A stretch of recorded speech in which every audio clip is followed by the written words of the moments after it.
formal session of Virginia Beach City Council to order. Our invocation this evening will be by Bishop Joseph King, pastor of the New Beginnings Apostolic Faith Ministries. Can't hear. I beg your pardon? Can't hear. He is not here. Bring your microphone down. He can't hear. Our invocation this evening is by Bishop Joseph King, pastor of New Beginnings Apostolic Faith Ministries. Is Bishop King here? If not, we'll all stand and after the prayer. Is that him? Are you Bishop King, sir? No. All right. After the prayer, we'll all remain standing for the Pledge of Allegiance. Let's bow our heads, please. Dear Heavenly Father, we know that you are always with us, beside us, and with us in all that we do. We ask that you be with us this evening as we consider the affairs of this city to the best of our abilities. We ask that you guide us as we make our decisions and that we do what is in your eyes in the best interest of all concerned. We pray in your holy name. Amen. Amen. Pledge allegiance To the flag of the United States of America, and to the republic for which it stands, one nation, under God, indivisible, with liberty and justice for all.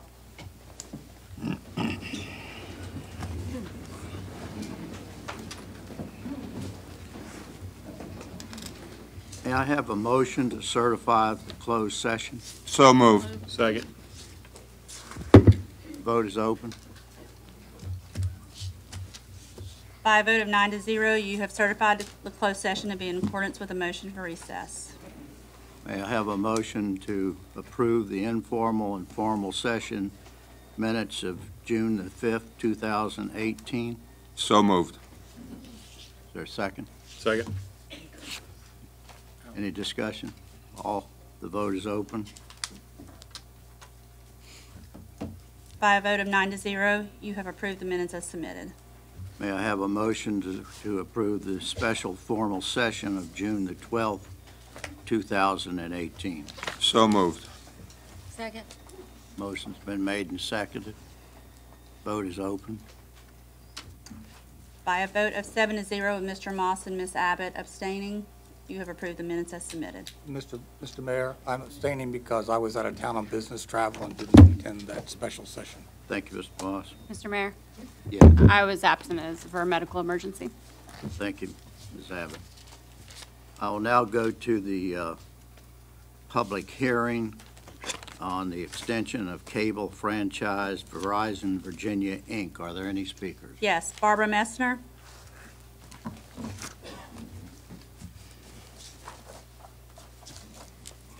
We'll go this quick. Good evening, Mayor Jones, Vice Mayor Wood, and Council. On the Verizon renewal, I'm just curious because the original contract for Cox Cable in 1998 directed them to provide service to all city buildings for every citizen in Virginia Beach.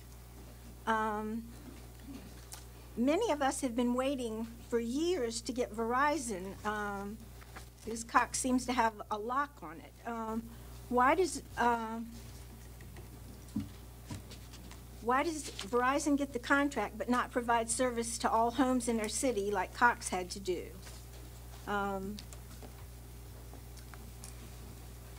And does anybody have any answers to that before you vote? Okay, thank you. Any other speakers? No, that's all the speakers, sir. Thank you very much. We'll now go to the consent agenda. Vice Mayor. Thank you, Mr. Mayor. Mr. Mayor, I move for approval under the consent agenda of the following items. Under ordinances, resolutions, item I-1, resolution to extend the city's cable franchise with Verizon Virginia Incorporated until the earlier of December 31st, 2018, or the date on which the franchise agreement is renewed. Item I-2, Ordinance to appoint 3 viewers for 1-year terms beginning July 1st, 2018, regarding view each street or alley proposed to be closed. Item I6, ordinance to authorize the acquisition of agricultural land preservation ARP easement from My Three Sons LLC at 1812 Indian River Road. Item 9, ordinance to appropriate $75,000 to the Department of Housing and Neighborhood Preservation's operating budget, Ray Housing Choice Voucher Programs. Item 10, ordinance to transfer paragraph B, $2,106,338 from the Housing Resource Center CIP to Virginia Aquarium Marine Animal Care Center CIP. 10C, $737,500 to within the Fire Department operating budget, reallocate health insurance costs. Item 10D, $145,000 within the Juvenile Probation Department operating budget, support dispositional services. 10E, $278,856 within the Department of Human Services operating budget, Children's Services Act program. Item 10F, $491,743 within the Sheriff's Office Special Revenue Fund, payroll obligations. Item 10G, $650,000 from debt service, cost increase associated with the Disabled Veteran, Elderly, and Disabled Tax Relief Program. I'd like to declare a public hearing on planning. On item, give me 1 second here, planning 2 and 6. So under item J4, BHC LLC, Christine Joe Harrod for conditional change of zoning from B2 community business to B4 mixed use and conditional use permit, multifamily dwellings at 3739 Shore Drive in the Bayside District. Under J5, Beach Building Group Incorporated, McHugh Builders LLC, 2, for special exemption to alternative compliance to the Oceanfront Resort District Form-Based Code, setback and lot width requirements, 521 and 523 20th Street in the Beach District, noting that Mr. Davenport is abstaining. Item 7, Virginia Finishing LLC, Spring Building LLC for conditional use permit, Automobile Repair Garage at 4990 Euclid Road in Bayside District. Item 8, Savarinus Beauty Spa, Eglon Associates LP for conditional use permit, a tattoo parlor at 1860 Laskin Road, Suite 120 in the Beach District.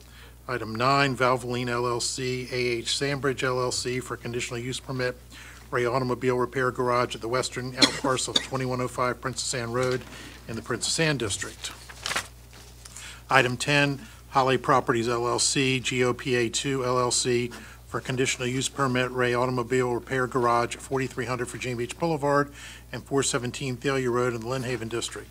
Item 11, resolution authorized 3 roadside guide signs within the Central Business Core District, Ray Ziders American Dream Theater in the Bayside District.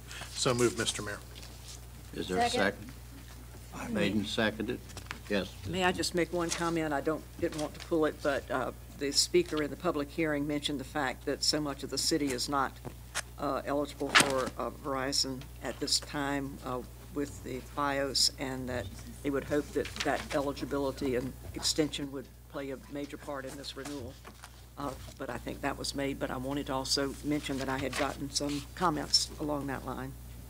Thank you, Ms. Headley. Mr. Moss? I just want to note, and I regret I didn't mention that, I'm voting no on item 6. 6. We didn't read them. So we did, I no. thought you said 6. Under ordinances. That's the Correct. ARP one? Yes, Okay. sorry. You did read it. And to piggyback on Mrs. Henley's remark, people probably can't remember when we originally did, because I was on council at the time back in '86, when they originally were doing the cable franchises. And I know you may remember that was, people had to have local shareholders, they had a lottery and all this stuff. And part of the requirements at that time that they had to make in that initial franchise offering, the way it was done, was you had to provide service to everyone. And as time went on and deregulation took place, subsequent entries into the marketplace did not bear that burden that was required when cable television first got delivered in the mid-'80s. And that's the reason why Verizon doesn't have to go to everywhere. It's only where it makes sense for them to go. All right, thank you very much. I would like to remind everyone that the city council speaker policy. I need to vote still. Oh, excuse me. The vote is open. Of course. That's confusing. Well, stayed open too long. We'll do verbal vote on this one, sorry. That's all we can do. Ms. Abbott? Aye. Mr. Davenport? Aye. Mr. Dyer? Aye. Ms. Henley? Aye. Mr. Jones? Aye. Ms. Kane's absent. Mr. Moss? Aye. Mr. Earn? Aye. Ms. Wilson? Aye. Mr. Wood? Aye. 9-0, you approve the consent agenda as read by the Vice Mayor. I'll reset it. I'd like to remind everyone that the City Council speaker policy that allows certain representatives of groups to speak for 10 minutes applies only to planning items and items where a public hearing is required by state law. As to all other items on the agenda, each speaker, whether speaking individually or on behalf of a group, will have 3 minutes to speak. The first item is item I-3, which is a resolution to grant renewal permits, allow emergency medical services agencies to operate in the city of Virginia Beach. A, American Lifeline Medical Transport, Inc. B, American Medical Response, Mid-Atlantic, Inc. C, Cardinal Ambulance Services, Inc. D, Children's Hospital, the King's Daughters. E, Delta Medicals Transport, Inc. F, Heart Song Care Transport, Inc. G, Life Care Medical Transports, Inc. H, Medical Transport, LLC. I, Nightingale Regional Air Ambulance, Inc. J, Reliance Medical Transport, LLC.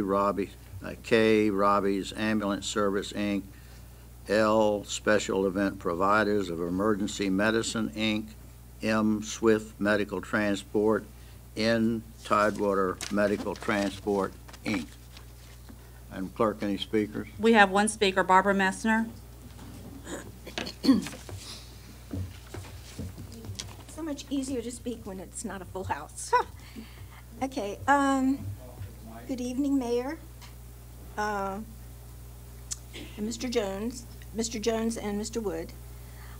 This grant is renewal permits for 14 private ambulance companies to transport patients, and a lot of this is necessary because there's so many events. Almost every single weekend there's a major event. These events are to fill hotel rooms. They're not essential. And we're subsidizing private ambulances, 14 private companies, because our police, fire, and rescue are just overwhelmed with everything going on in our city. We also, these ambulances are required because Virginia Beach General, Centera, Virginia Beach General, used to be a level 1 trauma hospital. We no longer have a level 1 trauma hospital in the entire city of Virginia Beach for adults and all families. There's 460,000 residents, 1.7 million residents in Hampton Roads, and 15 million visitors. A lot of these private contracts are because we have so much tourism. So that's my only point. Are there any other speakers? No, sir. Mr. Vice Mayor?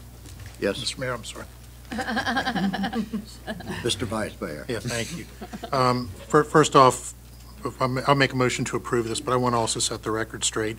We're not subsidizing private ambulances here to provide medical services. These are permits to operate within the city. Typically, they transport between hospitals and nursing homes, things like that. We're certainly not subsidizing Children's Hospital, the King's Daughters, to run EMS. So with that, I'd move approval. Second. Motion's been made. Any discussion? The vote system. If not, the vote is open. So it's recording correctly on my computer screen, but every light is lighting up. So should I do a verbal vote again? If Were it's there any- unanimous, just say it was unanimous. Were there any negative votes? There was no nay votes. It's 9-0. You've approved the ordinance. Thank you. Okay. Item 4, which is a resolution to readopt the city guidelines, reconsidering requests made pursuant to the Public-Private Education Facilities and Infrastructure Act of 2002. We have one speaker, Barbara Messner. It's already flashing. Oh, Okay. Mr. Wood, I didn't necessarily mean that we were subsidizing it. It just meant that there's a need for additional ambulance services because there's so many events, and a lot of the people that have to go to the hospital are tourists. As far as the Public-Private Education Act that you're readopting, that is using public-private education funds that should be going directly to schools. And most of these things are projects including arenas, field houses, sports centers, infrastructures for all of the above. The dome is one of the projects that will be getting public-private education money. Our schools need the money before all these projects at the oceanfront to fill hotel rooms.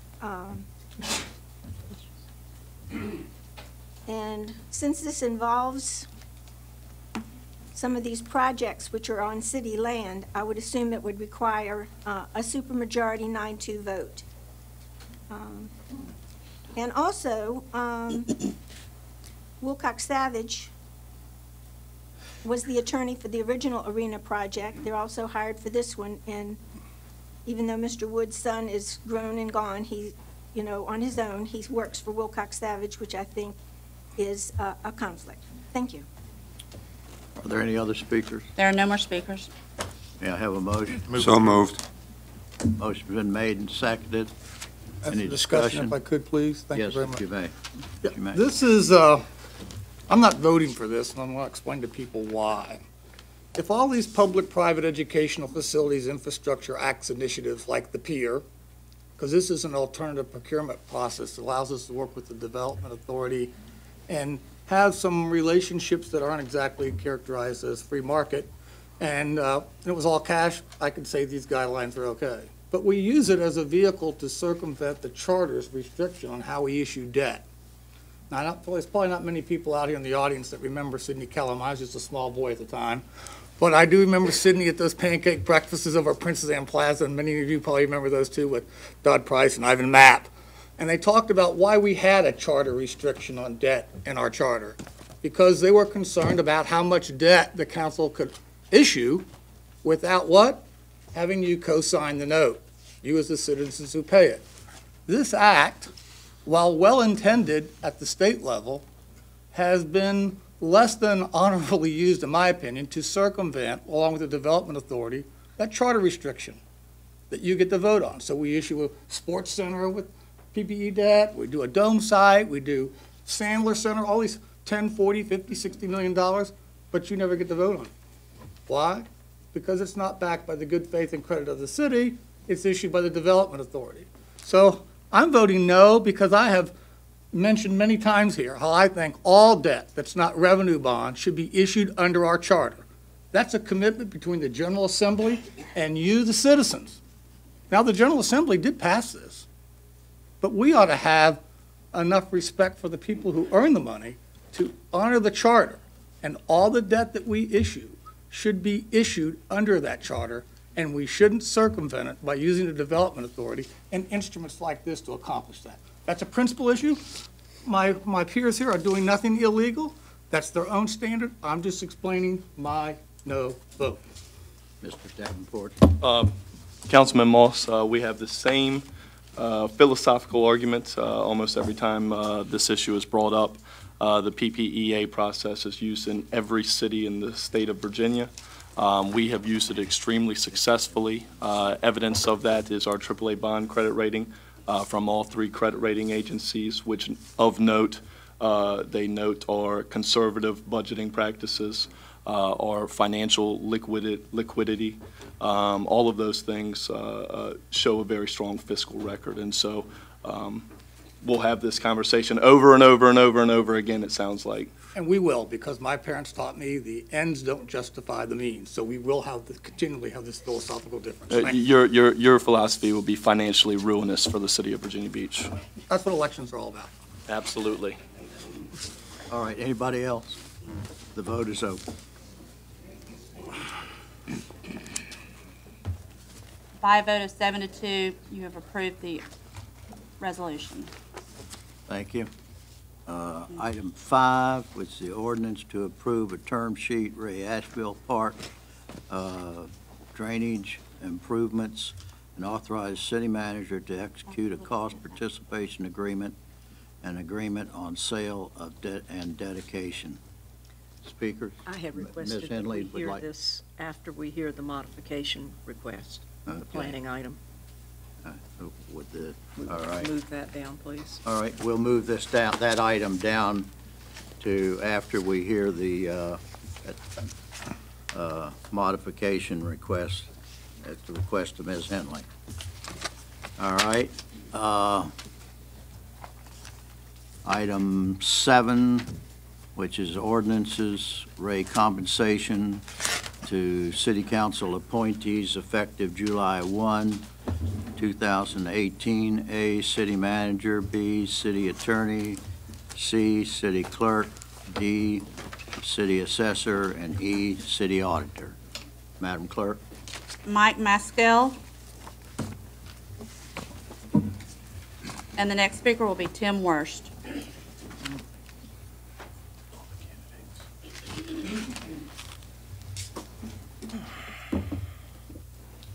Good evening.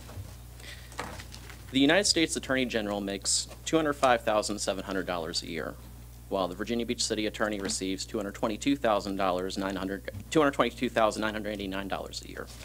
The Governor of Virginia receives $175,000 a year, while the Virginia Beach City Manager receives $263,611 a year. I don't mention these numbers to pick on these particular employees. After all, I'm sure they are worth a high compensation package, and there are factors that go into a high salary package for employees that are sourced from a competitive market. For instance, I'm sure the city attorney could make a few times what he makes now in private practice. But on the other hand, there are certain benefits to public service, which as an attorney who chose public service over a higher salary, I understand, such as better work-life balance. But there's also the factor of what the city can afford. And right now, the city has been sending the message, at least, that it's having a hard time affording a fix to pay compression for our police and firefighters. And I bring this particular matter that the City Council is apparently having a hard time funding a fix for because of the way the parallel situation, albeit for different reasons, brings it to mind, how we have people with a larger area of responsibility being paid less than people with a smaller area of responsibility that's underneath them. It's also especially important here because it's an issue about paying the workforce. And while I understand that the law requires us to annually get to the point where we review the salaries of these employees, these leaders of the city government, we should have come to a solution for pay compression for our first responders well before we got to the point where we're talking about the possibility of merit pay increases for city leaders. Now, granted, I acknowledge that the city manager is not having his pay increased by this ordinance. But the point is, we don't want to start talking about raises for the management when we're still having issues with properly paying the workforce. That's, good leadership and good management practice. So I encourage the council, I understand that the council needs to vote on this, but I encourage the council to, as soon as possible, make up for the problem created by, the morale problem created by talking about compensation of senior employees while pay compression is still in place, by implementing a real fix to the problem as soon as possible, which doesn't mean just catching up the pay of the affected employees to where they should be, but also putting a system in place to ensure it doesn't happen again, such as, for instance, a grade step system like the federal government uses. So I don't want to go over my time, so thank you for your attention. Thank you. Tim Worst.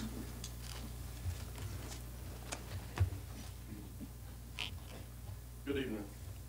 My name is Tim Worst. I'm from the Princess Anne District. I agree with Mike on some of the items he had mentioned here on the approval and some of the salaries that are going on here. As nice as some of these folks are, I think we have that first problem, and Mike hit the nail on the head when we talked about pay compression. Whether it's our police, our fire, our EMS, we have a problem where we are not paying those folks in a fair manner. And I think that's one thing that we need to get fixed before we think about giving anybody else any pay increase on this list here. It's been going on for 20 years. Some of you have been sitting there for those 20 years, and I think that's something that we need to fix first. As well as our city workers, when we talk about our teachers, the folks that collect our trash, the folks that take care of our water, and the folks that cut the grass in all of our parks. Those are folks that probably need that raise much more so than these 5 people listed. Thank you. That's all the speakers, sir. All right, may I have a motion? Move to approve. Second. Motion's been made and seconded. Yes, Ms. Abbott? Oh, I was just discussion. I'm sorry. May I go ahead for discussion? I'm sorry. May I make a statement on my vote? Okay. Apologize. I just wanted to make note before I discuss the specifics on my thought for the pay raise in respect to the city employees. I think Virginia Beach has experienced some pretty steep increase in the cost of living. Some of you may have seen some of the recent numbers published by Southside Daily and some studies that were done ranking the city the 43rd highest cost of living in the country. Another study from Go Banking shows that our city has one of the highest average annual utility costs in the U.S. And I think all of us hear constantly from residents how difficult it is for them to budget their own needs. I think we did the right thing by not passing a tax and fee increase this last budget cycle, and I think we need to become connected with what all of our city employees are feeling, and I agree with a lot of the sentiments that were said tonight. I'm not going to vote for increasing the wages of any of the appointees. That said, I do feel like our city attorney, our city auditor, our city real estate assessor, and the city clerk do an excellent job. But I feel like we can do more for the other employees that we have. Mr. Moss? I don't want to, Jessica, I should say Councilwoman Abbott made good remarks, I'll ditto those, but I also don't want us to forget the senior citizens whose cost of living didn't even cover their Medicare increases, and other retirees. This discussion that we have is universal across almost all income stratas and almost all demographic and ethnic groups. And it's all because of relatively low wage growth relative to cost increases that we really spend our money on every day. So I think this is a lot of optic here. So I think that's important because I do think what you say and how you vote does tell people that you understand and that sacrifice starts at the top. But secondly, I do believe when you look at public service is not private service. And by its very nature, it means there's some less income you make because it is service. And I do believe that we are adequately compensating our people for public service at the top. And I also agree is until we can do more for the people at the bottom, which includes all our residents, not just city employees, that we need to continue to make sure that the people at the top have an appreciation for the struggle of all the people who actually earn the money that we spend. Mayor Moss, Yes. I guess we're going to be campaigning for the rest of the time. I mean, this is. My vote's I mean, changed. all these political talking points are starting to get old. This is part of the 2% pay increase that we included for all city employees.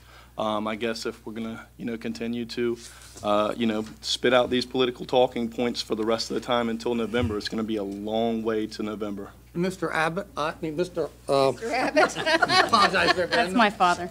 Is that I haven't voted for one of these pay raises way before this election. I have stated the same reasons each and every time to make the insinuation that somehow I'm just now coming to this realization. And you voted against employee raises every time I've been on all the budgets I've done except for this past one. You voted against employee I raises. voted against the budget. No, you voted against employees' raises and teachers' raises. We'll see out there. Look forward to it. Okay, anybody else? I beat you. If not, the vote's open. I beat you last time. Mr. Davenport, can I have your vote, please? Thank you. By a vote of 7-2, you have approved the ordinances regarding the compensation for appointees. The 2 nay votes were Mr. Moss and Ms. Abbott. Correct. All right. It's completely messed up. Next item is item 8, I can't shut it down again. which is an ordinance to appropriate $250,000 to the Virginia Beach Development Authority Ray Commonwealth Opportunity Fund Award to Sanjo Beach, Inc. Speakers, Madam Clerk. Barbara Messner.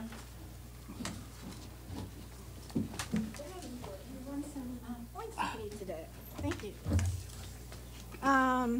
It's even worse on the internet, which I'm not allowed to read some of their pages.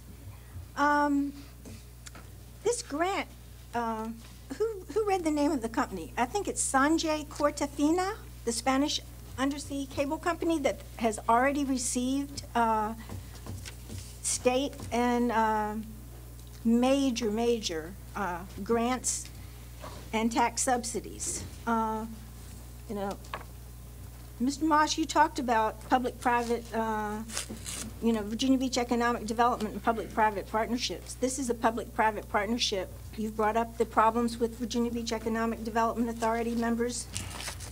I think Mike Levinson's one of them. There's many, having conflicts. So, and when you give these grants, like the Miller Group, they were so lucky. They won the subcontracting to build Green Flash Brewery, which just went belly up, and somebody else opened it. And they also won the contract to build for Sanjay Cortafina. So I'm for free enterprise 100%, and I think which some of your supporters have asked you before about, defunding the Virginia Beach Economic Development Authority. Y'all appoint them, you fund them, and we even pay outside law firms for them. I think it's Williams Mullen, who's also the attorney for Goldkey and Hunt and Williams. So we're paying a fortune for these projects that we don't need. It is not basic services, and I appreciate Mr. Hubbard, I don't know if he's here, Mr. Maskell, they had great comments in the beginning. They were not for the alternative budget because it did not address most of the waste, fraud, and abuse, the new debt. So I think we need to be fiscally responsible on every project. Thank you. Any other speakers, Madam? That's all the speakers, sir. Move to approve. Second. Motion's been made and seconded. Any discussion? Mr. Moss? I just want to pass on to the audience, this is not local city money. This is a state appropriated fund by the General Assembly. We are just the pass-through, passing the money on for a grant they receive from the Commonwealth, and this is how it's delivered. And that's plain and simple all it is. Thank anybody else? All right, vote's open. By a vote of 9-0, you have approved the ordinance. Next item is item 10, which is an ordinance to transfer $125,000 from debt service to the city attorney operating budget, Ray Arena litigation. Any speakers? Yes, one, Barbara Messner.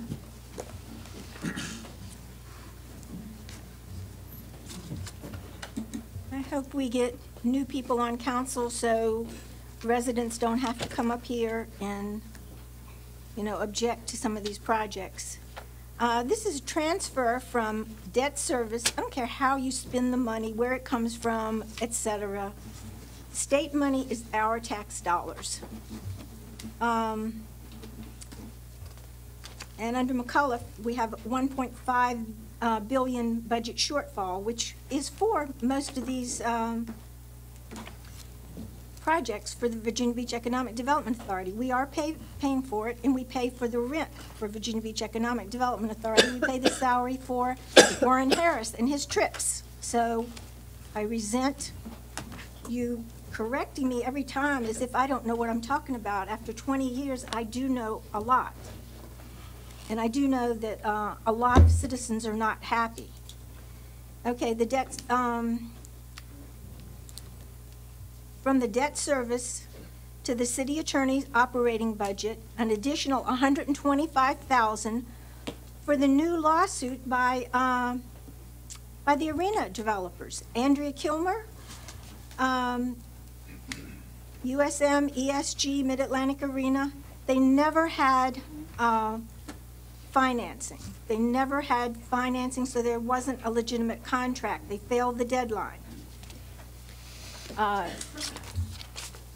city hired Wilcox Savage in the beginning, and you've already hired Wilcox Savage again. This money was probably going to Wilcox Savage for outside legal fees. Our money should not be paying for outside law firms. We have 39 plus attorneys. Yeah,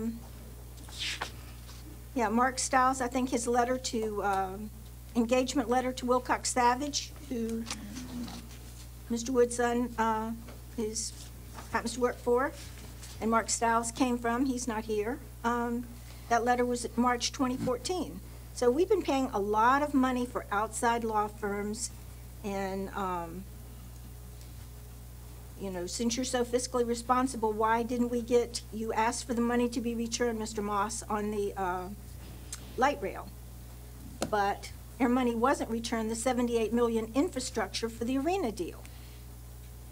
So I don't think you're fiscally responsible, and you used to be. I used to support you, so I'm extremely disappointed. Thank you. Any further speakers? Madam Clerk, No, sir, I'm sorry. may I have a motion? So moved. Second. Motion's been made second to approve. The vote is open. By a vote of 9-0, you have approved the ordinance. All right, we'll now go to some of the planning items. Items J2, which is the application of the City of Virginia Beach for a modification of conditions or a borrow pit fill at 560 Oceana Boulevard in the Beach District. Madam Clerk. Eddie Burdon.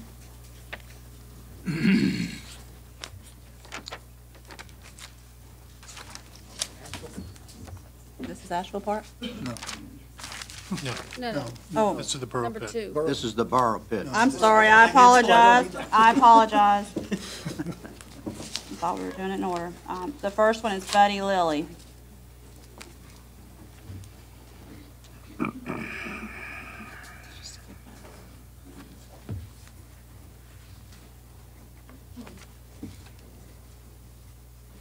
Mayor, Council, thank you very much for your time.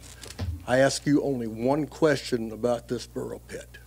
There are 3 families still on spring water adjacent to it. Will you guarantee us clean water? Can I ask him a question? You said you're on spring water. We are not using city water. You're not using a well, you're using surface I'm on spring well water. Oh, I well am on water. a Okay, I thought spring you water said you were from using springs in surface the spring area. water. Okay, I got it. All 3 of us are old Princess Anne County people. We're not in a position to have city water. That's all we're asking. Clean water. Can you give us guarantee us that this sludge going into that pit is going to be clean and we will not have any problem? You say yes, and I'm out of your hair. I just want to go back to the staff's write-up on this, if I could, Mr. Mayor. I remember a write-up, because I asked a lot of questions about water quality and monitoring, but there was a statement in the write-up that said, in the event that something they think didn't happen, the city would take the responsibility to extend city water to those homes. Is that not correct? Yes, sir. So I won't guarantee your well will work, but what they're telling me is in the event that they think something that won't happen, that we're going to monitor, does happen, the city at our expense, not your expense, will extend city water to those properties. Is that correct? Check. Right? Ms. Henley? Well, I think one thing that we have really learned is that if it's not written in the condition, it doesn't mean a thing. So I noticed that a condition 8 is that the Department of Public Works would develop a water quality testing program for the 3 adjacent residential properties that use the well water as their potable drinking water source. And we'd have a baseline quality test and annual water quality testing for all constituents of concern shall be conducted thereafter. Well, it says we're going to conduct this test, but it doesn't say that if the water declines, then we will extend public water. Okay. So We I need think to that add has that to to be the- added. okay? I'd like to make If that there's a minimum. decline in water quality, then the city will extend water. Has anyone at all been out to this site and looked at it? I have Sorry, actually been not there. your It's a big- place. Have you been there? Do you see where two of the people, we were at least 300 meters off of Oceana Boulevard? We are not your run-of-the-mill Right. customers, you would say, for water. If we got bad water, which I have some differences with BMPs being clean.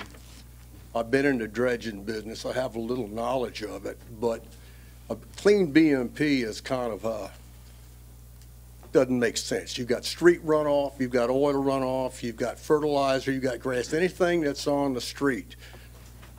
Anything can go into that pit. And for the record, I owned that pit at one time. If anybody, I'm sure everybody knows that. And I'm sure you know that the city took that pit from me under the threat of eminent domain, which I did not want to sell that pit to the city. I had no choice because I was running out of money. And may I say, I compliment your legal department. There is no paper trail. Not once did I negotiate with any councilman. Not once did I talk to a real estate person. This was handled by my first council with your legal department. I was not allowed to speak because I was considered a loose cannon, thank you. Now we have a problem. This pit was being bought for the much heralded Southway Expressway, Southeastern Expressway, which was supposed to go, which has died, and I'm sure there are some of you here who are fiscal hawks who probably know how much money was spent just studying that. So we won't take into account the money that you spent taking this pit from me, which could have been used for other things. This is, in my way of speaking, a waste of city money. This sludge that you're going to be pumping could go to Bonnie Bright's. It could go to sea if it's so clean. Thank you, council, for your time. Next speaker is Loretta Brown.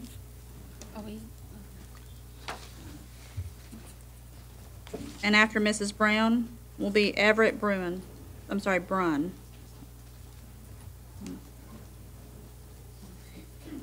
afternoon. I'm Loretta Brown, and I live at 1324 Bells Road, and I'm opposed to this sludge going into this pit, which is just a couple of blocks away from me. I'm not sure if the pit's going to have a smell or not, but years ago, we could smell all the way down on Culver Lane when they had the pig farm. We could smell the pigs back then all the way to Bells Road. So I'm very concerned about if it's going to devalue my home, which I've lived there for, come December, 50 years. And people on Bells Road have really put a lot of pride into their homes there. They've fixed them up, and I just like to express that I'm opposed to it. Thank you. Everett Brun.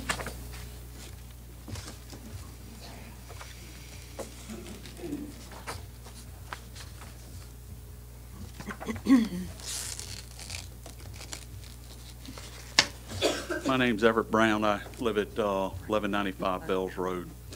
Mr. Mayor and Councilman, I greatly appreciate you hearing me tonight. I am adamantly opposed to the filling of this pit with the material that is planned on disposing of in this borough pit. This pit is very close to the Bellwood Park neighborhood. A lot of people don't know what Bellwood Park is because it's a cross-through road that goes from Oceana Boulevard to Bird Neck Road. Probably most of you have taken it, but don't really pay much attention to what goes on there because it's just kind of a cross-through. But I was raised on that road, and I really there's a housing development on the backside on Cradle Road as well. This pit right now is crystal clear. It's beautiful. There's fish in it. It's being used for wildlife. There's a lot of ducks and geese that live in this lake right now. And what the city's proposing for this site really should be done somewhere else. The people that live in this neighborhood, including those that live along Bird Neck Road, so that would be part of the newly formed, because the area for SeaTac has been extended all the way to Bells Road now. So quite frankly, this really encompasses the SeaTac historic community. They're all affected by this, because what the city's selling this on is that this material is inert. But anyone that knows that's ever been in a salt marsh, those dredgings are not inert, and they smell to high heaven. We're talking silty material that's going to end up in this lake, and it's going to stink up this neighborhood, and it's going to stink up a great portion of the beach district. And it just shouldn't happen. It shouldn't even be proposed. We went to planning about this, and we tried to fight it in planning, but our words fell on deaf ears. And I hope that they're not going to tonight, because these people that live in this community, including myself, already have an unbelievable amount of traffic that we have to deal with every day. If something gets shut down on Bird Neck Road or Oceana Boulevard, that traffic gets diverted right through Bells Road. We have enough. We've got the jets. We have this problem with zoning because it's really not suitable for housing because of the jet noise. And, you know, now we've got this industrial influence. That, you know, that's great if you guys want to turn this into a heavy industrial area. Buy us out. Come out, buy every house off of Bird Neck Road, off of Bells Road, and buy us out. The money that's being spent on this pit should be going to stormwater management. The amount of money that I know that's close to $1 million that they just paid for the property for Mr. Lilly, that money should have been spent on cleaning the ditches along Bird Neck Road. I've got pictures that I would love to share with you that I took just last week of the drainage issues along Bird Neck Road, ditches that haven't been cleaned in excess of 50 years. I've got aerial photographs of the farms that used to be there from the 1930s. 1937 is my oldest aerial photograph of this area. I'd love to share it with you. But I hope tonight you guys vote no. You guys need to do a little bit more work and study what's going on here, because I promise you, the way it's being sold is not what's happening here. If you guys start dumping this material into this burrow pit, you're going to be affecting wildlife, you're going to be affecting the neighbors, and if y'all are all Christians, you're supposed to love your neighbor. Okay, you know, that's not love. So I hope that you pay attention, please. I beg of you. Any other speakers? That's all the speakers, sir. Mr. Hearn? Well, thank you, Mr. Mayor. I would like to, I think Barbara's point was good, is that we, in addition to the requirement within the proffers that there be the water testing that's already in there, that we also include exactly what the outcome will be in terms of actually taking corrective action and getting that in there. So if I can have some help with the city attorney's side to make sure that we put something in there that would be appropriate to capture that sentiment. And then I'd also like to get staff really to address the concerns about potential odors and those types of things. So if there's someone here from staff that can do that, please.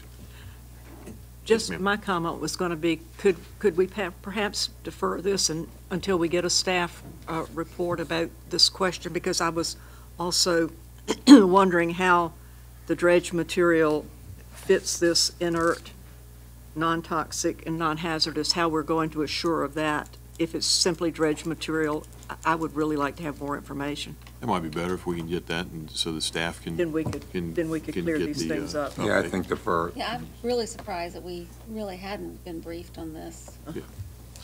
Well, then, with that in mind, and I would like to kind of see the city attorney's office work up those proffers, and then for staff to be able to report back to the concerns on the odors and the other things that were presented here tonight. So with that in mind, Mr. Mayor, I'd recommend for indefinite deferral. Indefinite deferral. Second.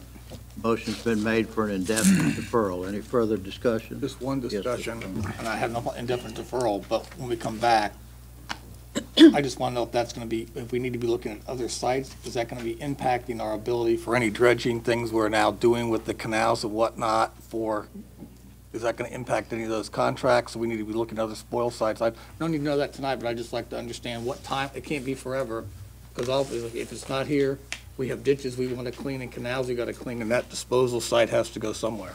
So, Well, it can be a quick turnaround. Yep, We he just just- don't know a particular date at this time. right, got it. I just want to make sure that the manager would include that piece as well, because that's part of the closed loop. All right, the motion's for indefinite deferral. The vote's open.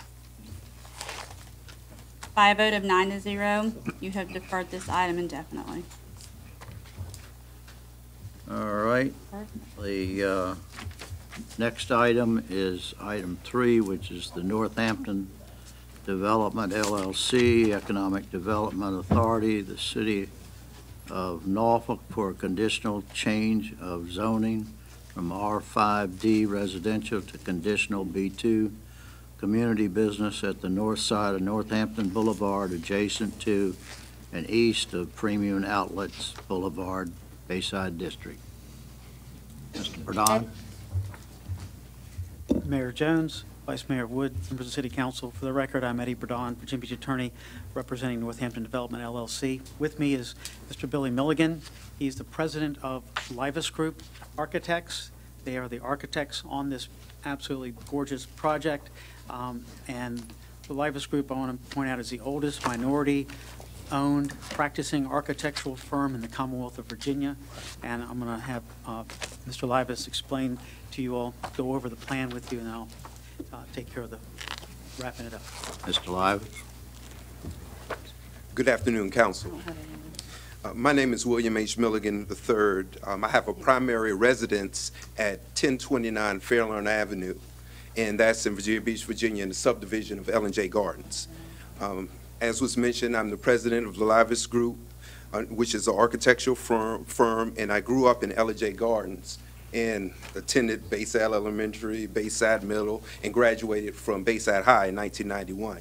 And then from there, graduated from Hampton University in 1996.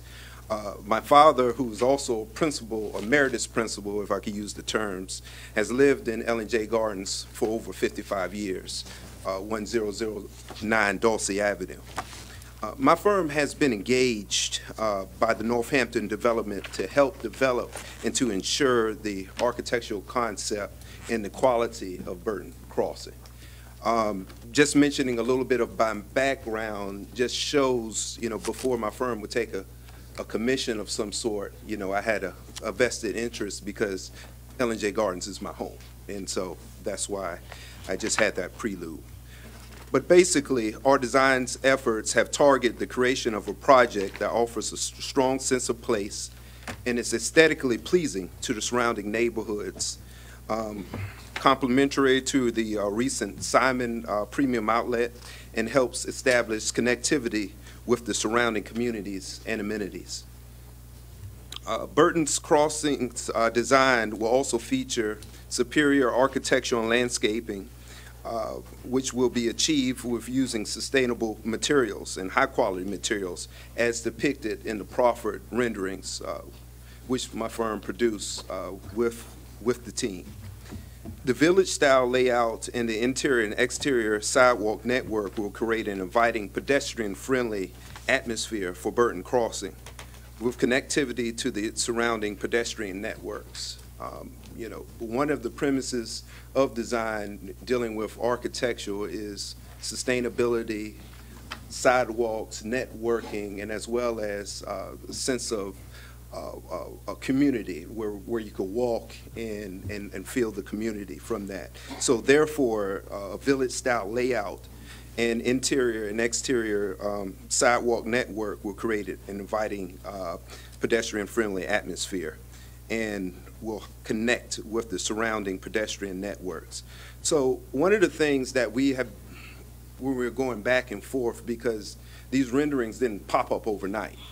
We just wanted to make sure we were teetering back and forth to see how these things work. And we tried to create an extra wide concept of sidewalks which will accommodate inviting and comfortable outdoor seating and outdoor dining opportunities. One advantages that I had, actually even with studying architecture, is being able to travel different areas, even seeing planned communities, lived in Reston, Virginia, et cetera, Columbia, Maryland, and different things. And some things work when you actually plan out and you take time for it to develop over a period of time. And, you know, so the ideas and the design concepts for the services just don't pop up, and it uses the planning nodes that we have established and it's developed over a period of time. So, and I think basically the concept has a strong and appealing start that would be beneficial for the city of Virginia Beach and as well as the community. The light, basically we have a picture of the site, but along the right side, the light multi-use path along the northeastern perimeter of the property is intended as an extension of the Lake Wright Linear Park, along with the new Tolliver Road, which comes in along that side from the Burton Station area. Connection to the east. The path will provide connectivity between Burton Crossing and Burton Station neighborhood, Lake Wright Park, the Outlet Mall, and future networking developments to the east and to the west. And did we pan through our renderings while I was speaking? Yes. Too. That's basically the gist of our architectural concept for the Burton Crossing. Thank you. We've done a tremendous amount of outreach to the community, meetings with Burton Station, L&J Gardens. We have the support of Virginia Wesleyan College and Norfolk Academy on this application, and this is recommended for approval by your staff, and it was a unanimous recommendation on the consent agenda at the Planning Commission. I'd be happy to answer any questions any of you may have about the application. Any questions for Mr. Burdon? Thank you all. No. Other speakers? Yes, Lindbert Shropshire. Sorry.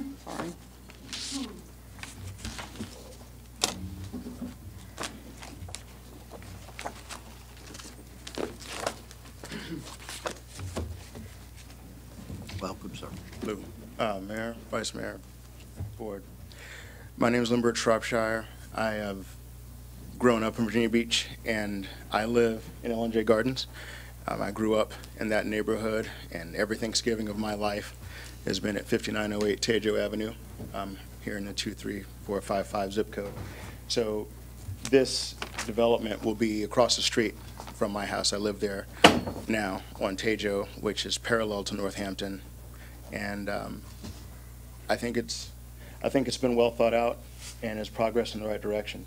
Progress isn't always emotionally comfortable, but I do think it is in the area's best interest and ultimately in the city's best interest. So I'm in favor of the project as it's been presented and wanted to share my opinion. Thank you. Thank you. Robert Garris. And after Mr. Garris will be Rebecca Saunders.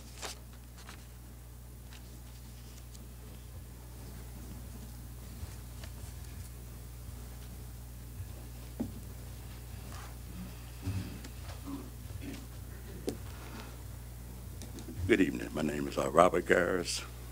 I live 5108 Booker Street, City of Chesapeake.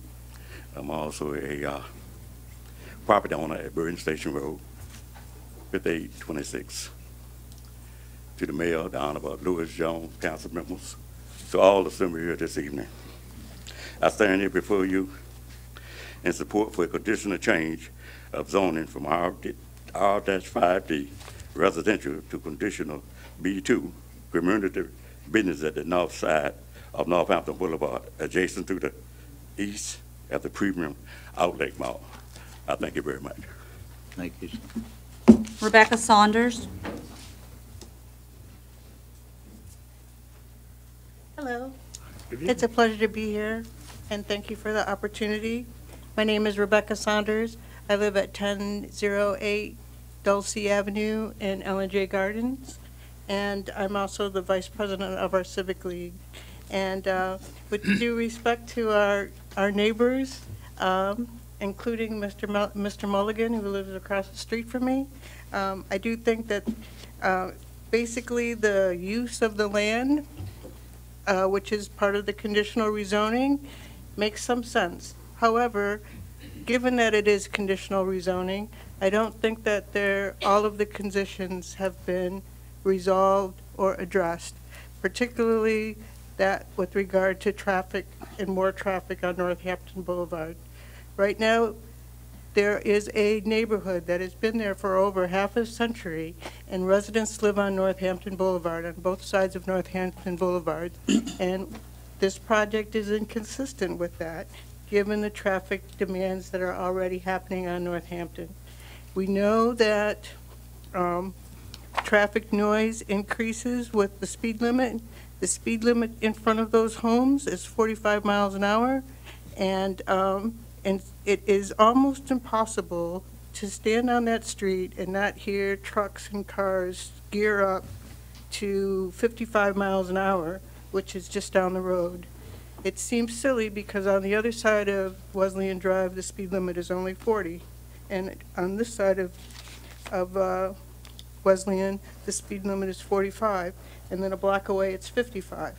So given that this development is going to require more and more people to try to make a right-hand turn into that development, there's already a line of cars that goes from the expressway all the way to almost Diamond Spring Road, and now they're going to have a right-hand turn lane to get in and out of this project. That seems a little silly. Also, I understand that the median cut-throughs on Northampton are going to be closed, which is going to force a lot of long U-turns around Wesleyan Drive and Burton Station, which also seems hazardous as well. I also am concerned that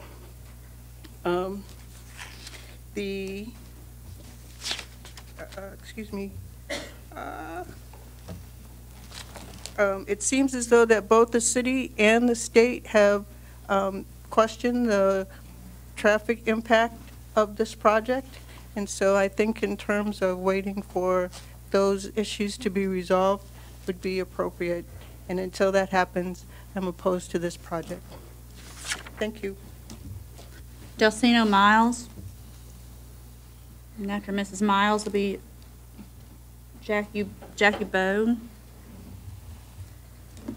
Good evening, Mr. Mayor, Vice Mayor Wood, members of council.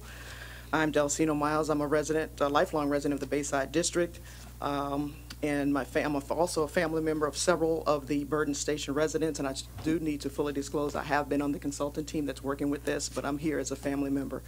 I was a family member before I became a consultant, so figure that. And that have lived in the Burton Station and raised families and paid taxes for multiple generations. And I have copies for you all. I have 2 email letters to read to you from Burton Station residents representing many generations of families from Burton Station. The first is from, excuse me, from Mr. Doug Lewis, who is a sort of 3rd, 4th generation Burton Station resident property owner. And he writes to Mayor Lewis Jones and City Council, I'm Doug Lewis, one of the property owners and resident of Burton Station, and we don't oppose the rezoning of the Northampton Boulevard corridor. The residents of Burton Station don't need any other neighborhood speaking for us like J Gardens. Burton Station has been neglected for decades, and now we can see a light at the end of the tunnel, and we welcome the change. J Gardens can only speak for themselves, and J Gardens haven't even invited or contacted anyone from Burton Station to one of their Civic League meetings to talk about rezoning. And again, I'm reading for someone, so these aren't my words. How dare they say they speak for Burton Station? Bring on the change and bring on the development and developers if this is going to be the gateway to Virginia Beach. Let's make it a grand entrance. First impression is everything. So let's get this right, Virginia Beach. And the second letter is from Alethea Morris. She's a member of the Harold family, and she says she wants me to present this letter on behalf of Naomi Morgan and the residents of Burton Station. And she writes, "Dear Mayor Jones, members of the Virginia Beach City Council, my name is Alethea Morris, and I grew up in Burton Station. My mother, Naomi Morgan, still resides in Burton Station as an active member of the community for over 70 years. I've been actively involved with the residents of Burton Station for over 20 years, as well as the City of Virginia Beach, to address some of the decades of concerns and countless disappointments the residents have expressed for years. The majority of the Burton Station community residents have always remained in support of the planned rezoning of the property on Northampton Boulevard that is owned by the City of Norfolk from residential to commercial." And since my ticker is going here, not my heart, the light, I'll skip down to the last paragraph. "Please let it go on record that most of the residents, including Naomi Morgan, fully support the rezoning from residential to commercial on the Northampton Boulevard corridor." And just to conclude, I think that it's important that progress continue. And it's important to note that over the past year or so, there have been multiple community outreach efforts with meetings, many that I attended. Mayor Jones, I attended your presentation to L&J Gardens Civic League in October, where you gave a very thorough presentation, and there was no opposition at that time. So I strongly urge that you support this resolution. Thank you so much. Thank you. Jackie Bowie, and then Anthony Knight.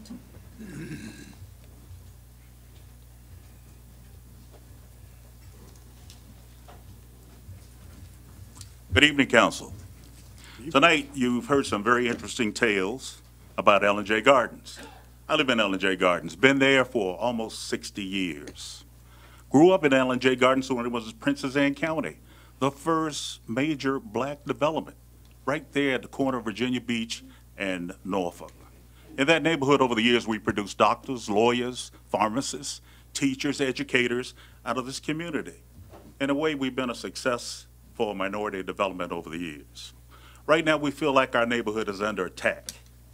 Virginia Wesleyan has 18 acres of land right behind my house. They're getting ready to put up a condominium for their students and staff at Virginia Wesleyan University. Now we're looking at the front part of L&J. 9 of our neighbors now pinned to the point now that they think that they need to sell their homes commercially because they can't get residential value if they sold it residentially. We have over 80,000 cars that pass through Northampton Boulevard every day. And the building down the street hasn't opened up yet. What's it? The IKEA. They haven't opened yet. The interstate has widened their lanes to pick up more traffic. And then now we're talking about another shopping center. Why? We stayed there for years. We had a little Below supermarket at the corner, a couple of gas stations, and Jana Shopping Center was 10 minutes away. Why do we get sold on the idea of convenience?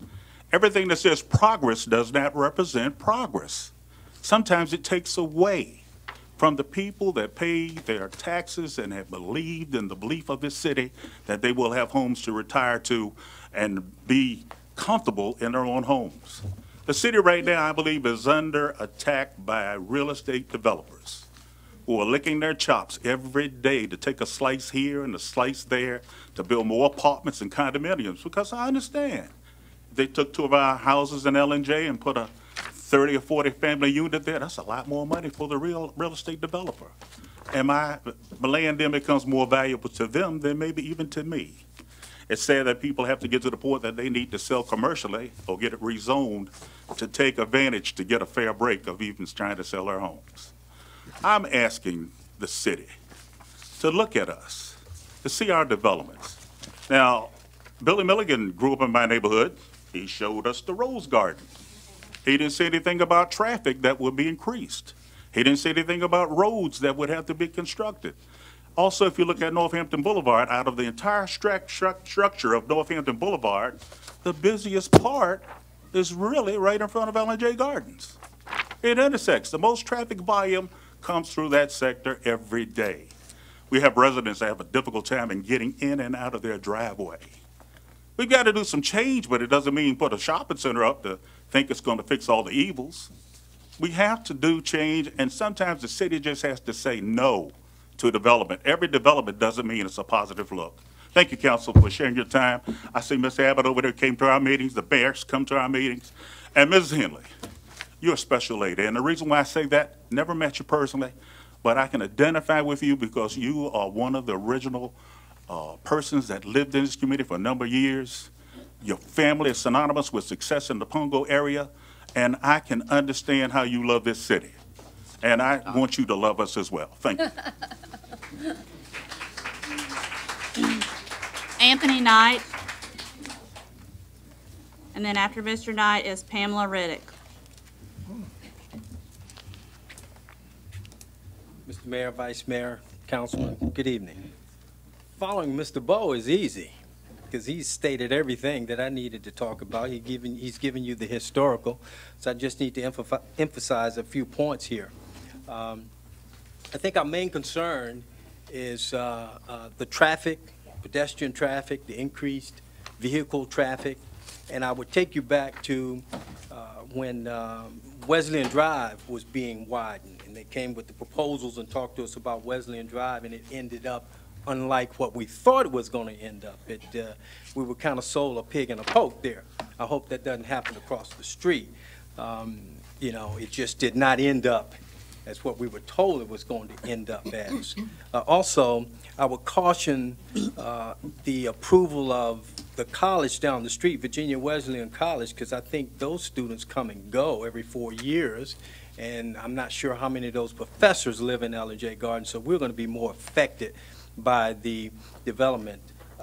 Burton Station, they definitely need improvement. I think they've been neglected. But as Mr. Bowe said, every project doesn't mean progress necessarily, and this is one we want you to look at. Our neighbors on Northampton Boulevard are extremely affected. They can barely get out of their homes because of the traffic.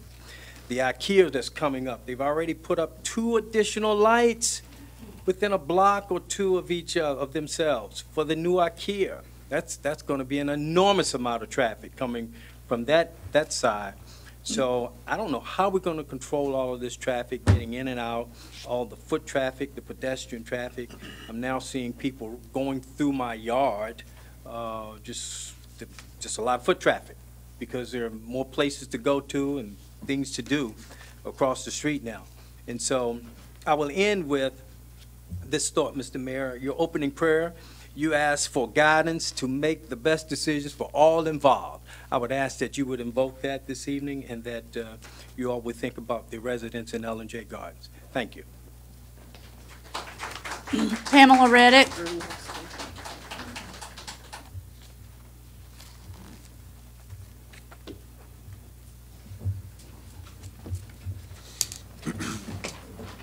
Good evening. My name is Pamela Riddick. I'm a resident at 5949 North Hampton Boulevard in Virginia Beach.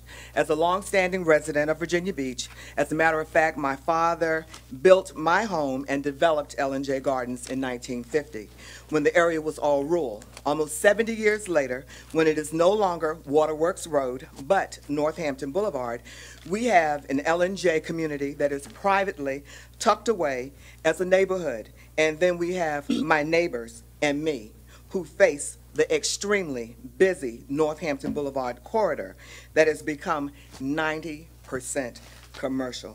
Therefore, we, my Northampton neighbors and I, are not opposed to the commercial growth and development. As a matter of fact, we support the commercial development. It has been stated that our homes are losing residential value, and the area, the Northampton Boulevard corridor, has become more and more conducive to commercial development. And I would just end with this. It is unfortunate that what people are trying to stop now, the horse is already out of the barn. IKEA is coming. The outlet is there. Virginia Wesleyan is there. You know, when my father built the area up, there was no Chesapeake Bay tunnel. So again, so much has transpired in 70 years. To stop progress now, it's kind of after the fact. Thank you very much. That's all the speakers. So Mr. Bernard. Mr. Bernard, would you like to rebuttal? You got a tough one. You've got a tough Mr. Mayor, I'll be brief. I want to thank all of the folks who came down to speak. I would simply point out that the current comprehensive plan recommends that one half of this property, the property that fronts on Northampton Boulevard, be developed with 440,000 square feet of office space and 360 apartments. It's across an 8-lane divided thoroughfare. And Mr. Bowe, I think, talked about the apartments or the condos that Virginia Wesleyan got approval to build behind them. There's no 8-lane divided highway separating those. This will generate less traffic, especially in the AM peak hour, than what the comprehensive plan recommends by 150%. And the rest of the day, there are increases on the weekend, but the rest of it, there's no difference. So and that, again, the comp plan only talks about half the property. So anything beyond that would be even more. So it's actually a reduction in the amount of traffic overall, other than on the weekends. And it creates a synergy, because the folks who come here in the outlet mall and the other development on the west side of Premium Outlets Boulevard, there's a lot of internal capture rate. You go to one, you go to the other. So it will be better than what the current comprehensive plan recommends for that property. And with that, I'll be happy to answer any questions any of you may have as far as traffic is concerned. Mr. Mayor. Any questions for Mr. Burdon? Motion to approve item J3. Second. Motion's been made and seconded. Any discussion? Mr. Moss? Just one I wanted to mention when they were talking about all the folks from L&J Gardens, the actually first African-American elected council member, John Perry, a 70-year-old retired history teacher from Kensville High, was from L&J Gardens. I know you remember, and there was never a stronger advocate on this body than John Perry for the folks at Burton Station. All right, any further discussion? If not, the vote is open. By a vote of 9-0, you've approved the application of Northampton Development LLC. All right, the next item is the application of Gina Arney, Barbara Arney, and Kenneth T. Barefoot for a conditional use permit for a family daycare home at 600 Iris Lane, Bayside District. So it appears the only part I have is actually for the applicant, so it should not have been pulled. I apologize. I'm sorry, say that again. The only speaker I have signed up is the applicant. Oh, I see. All right. May I have a motion? So moved. Second. Motion's been made and seconded to approve the application. Vote is open. By a vote of 9-0, you've approved the application of Gina Arney. All right. Now we will go to item 11, which is a resolution to authorize 3 roadside guide signs That with... was on consent. I'm sorry? That was on consent. It was? Okay. Yep. All right. I didn't get that. All right. Back to J1.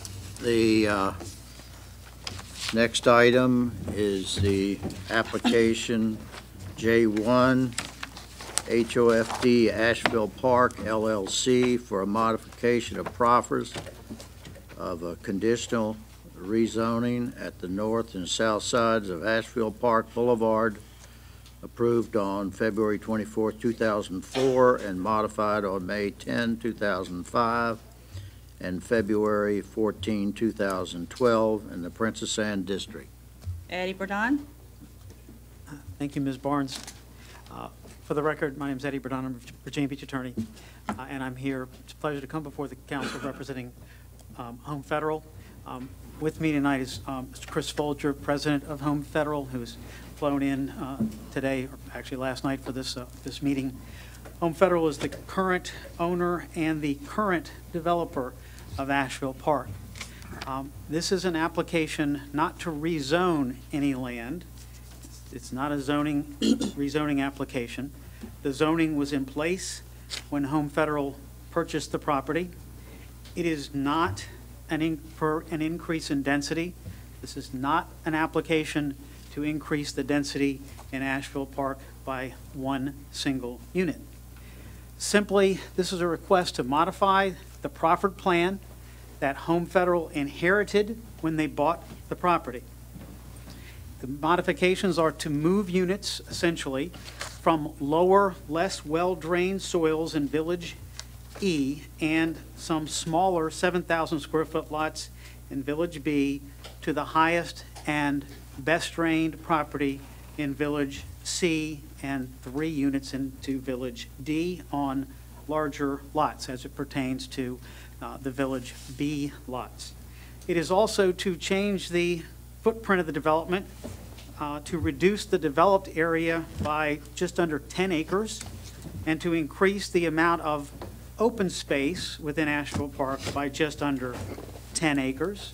And it is to approve the amenity package, and I'll talk about that in a minute, that HomeFed was not under any compulsion to develop until they had to do it before they finished the project. When they inherited it, there were no amenities.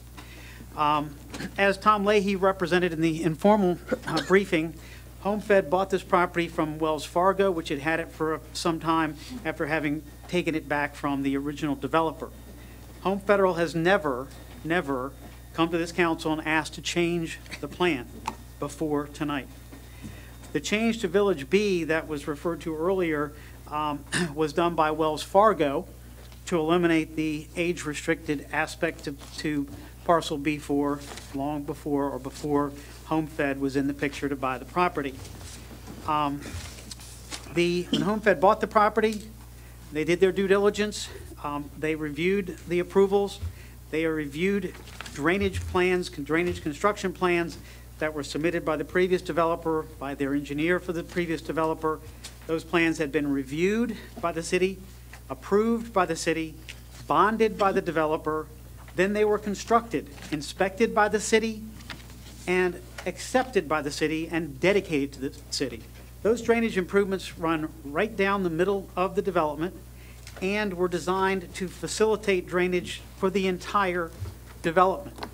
Now, we were well into Village B development, my client was, when it was discovered that there were some shortfalls. We didn't know all the details at the time of the drainage plan. And HomeFed has, from day one, been a cooperative, well-intended corporate citizen and has cooperated with the city and, most importantly, with the community to look for a solution to this problem. This is not a problem that HomeFed bears any responsibility for. I think someone used the term pig in a poke.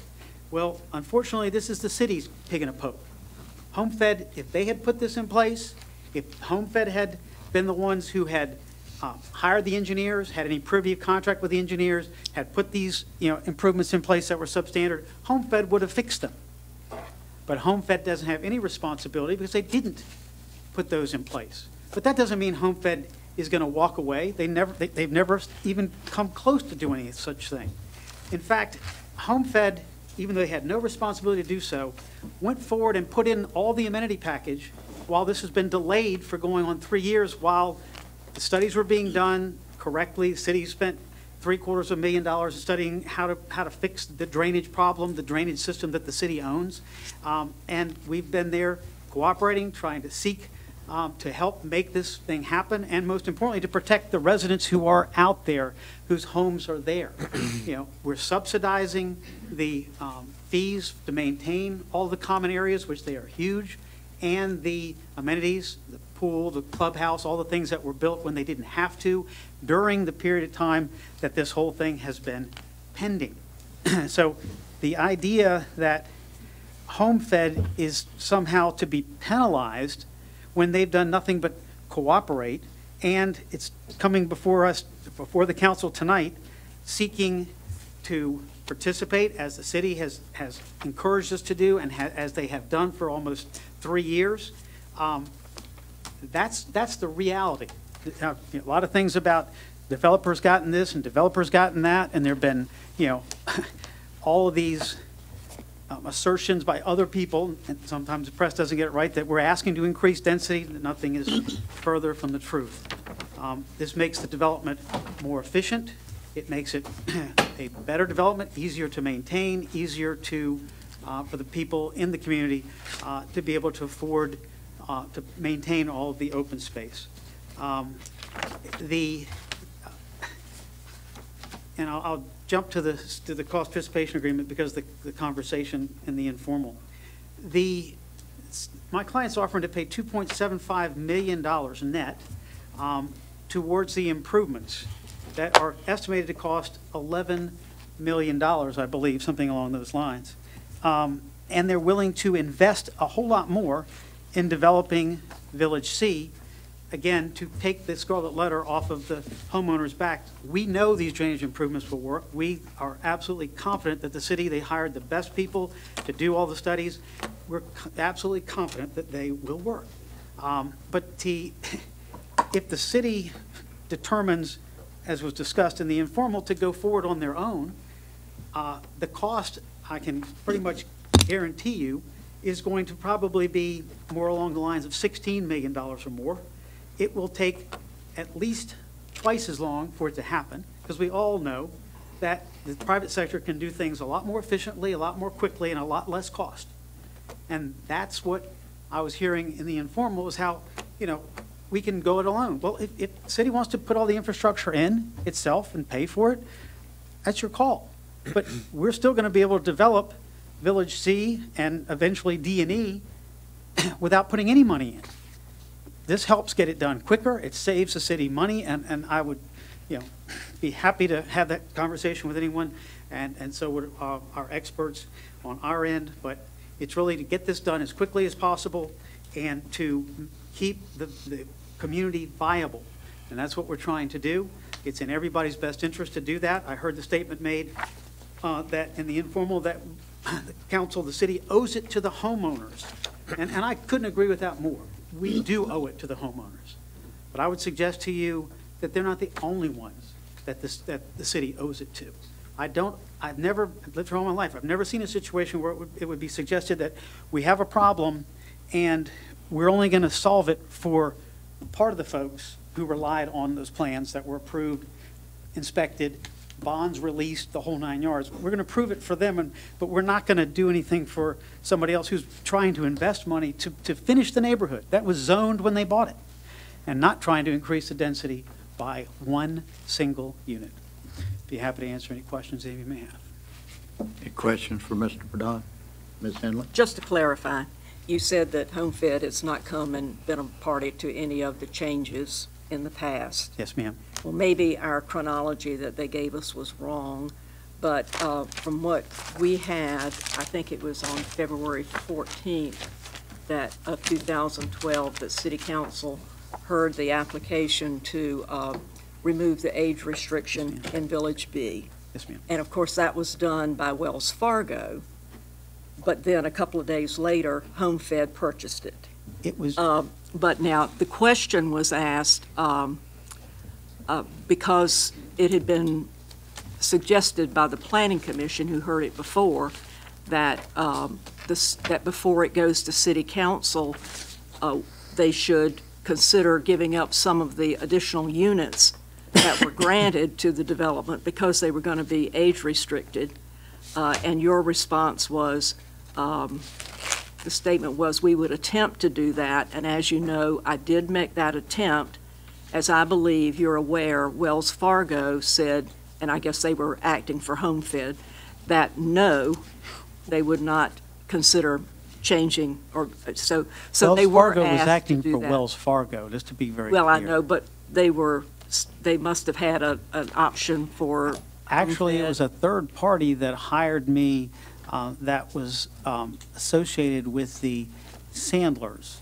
And I believe that they had designs on trying to get the property back, but I didn't ask all those questions. Well, So maybe I just want to be clear, it it was not HomeFed that was involved in that project They at all. immediately purchased it right after the age restriction was taken away.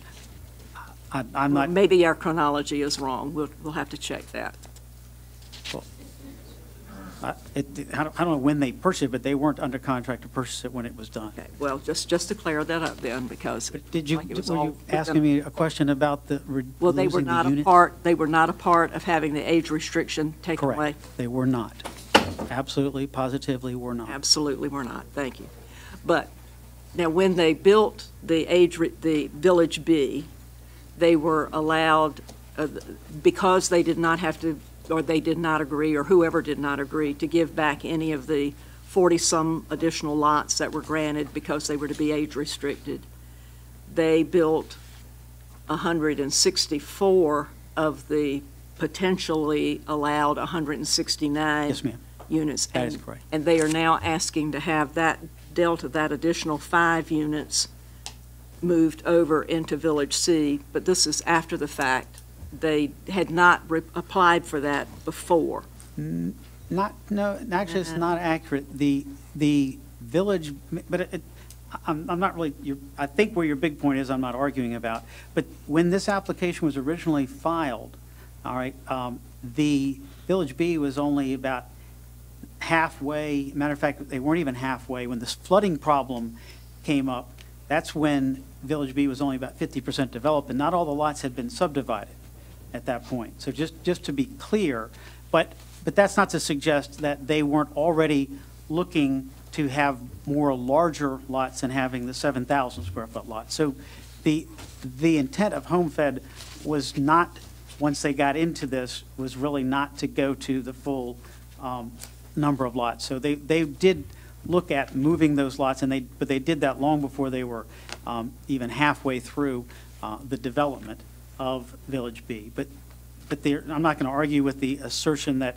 they chose not to put them all there. That's correct. But now, in our presentation today, I think it was mentioned that the flooding was first identified in 2012, which is the time when they did begin, because that, I mean, it also says that Village B plans were approved and construction was begun in 2012, the same time that the age restriction was taken off, all in the same within a couple of months. And then in November 2012, stormwater problems were discovered. Well, so right again, at the time, your timeline, I'm not sure that it's completely accurate, but it is.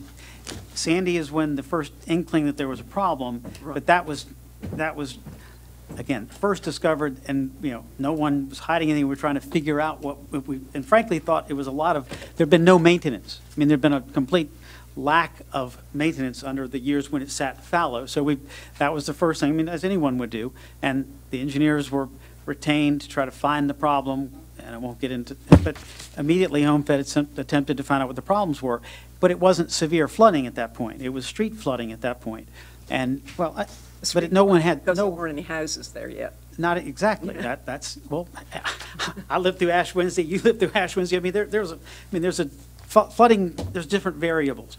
We're flat, we're going to have water in the streets during a major storm. But that was not something that, they expected, and so again, that's when they started, but it wasn't until subsequent storm that it became clear that the steps that were being taken to look at the pipes and where they were blocked, and I mean the typical troubleshooting that you would do, and that includes the city in doing that, it became more evident that there was a bigger problem than just lack of maintenance. But that was the first thing that everyone believed was the case. No one, immediately jumped to the conclusion that the engineers that had been retained originally to do the plans, or the city that approved them, that they had screwed up. That wasn't the first level of suspicion, and so there was effort made to figure out what was wrong.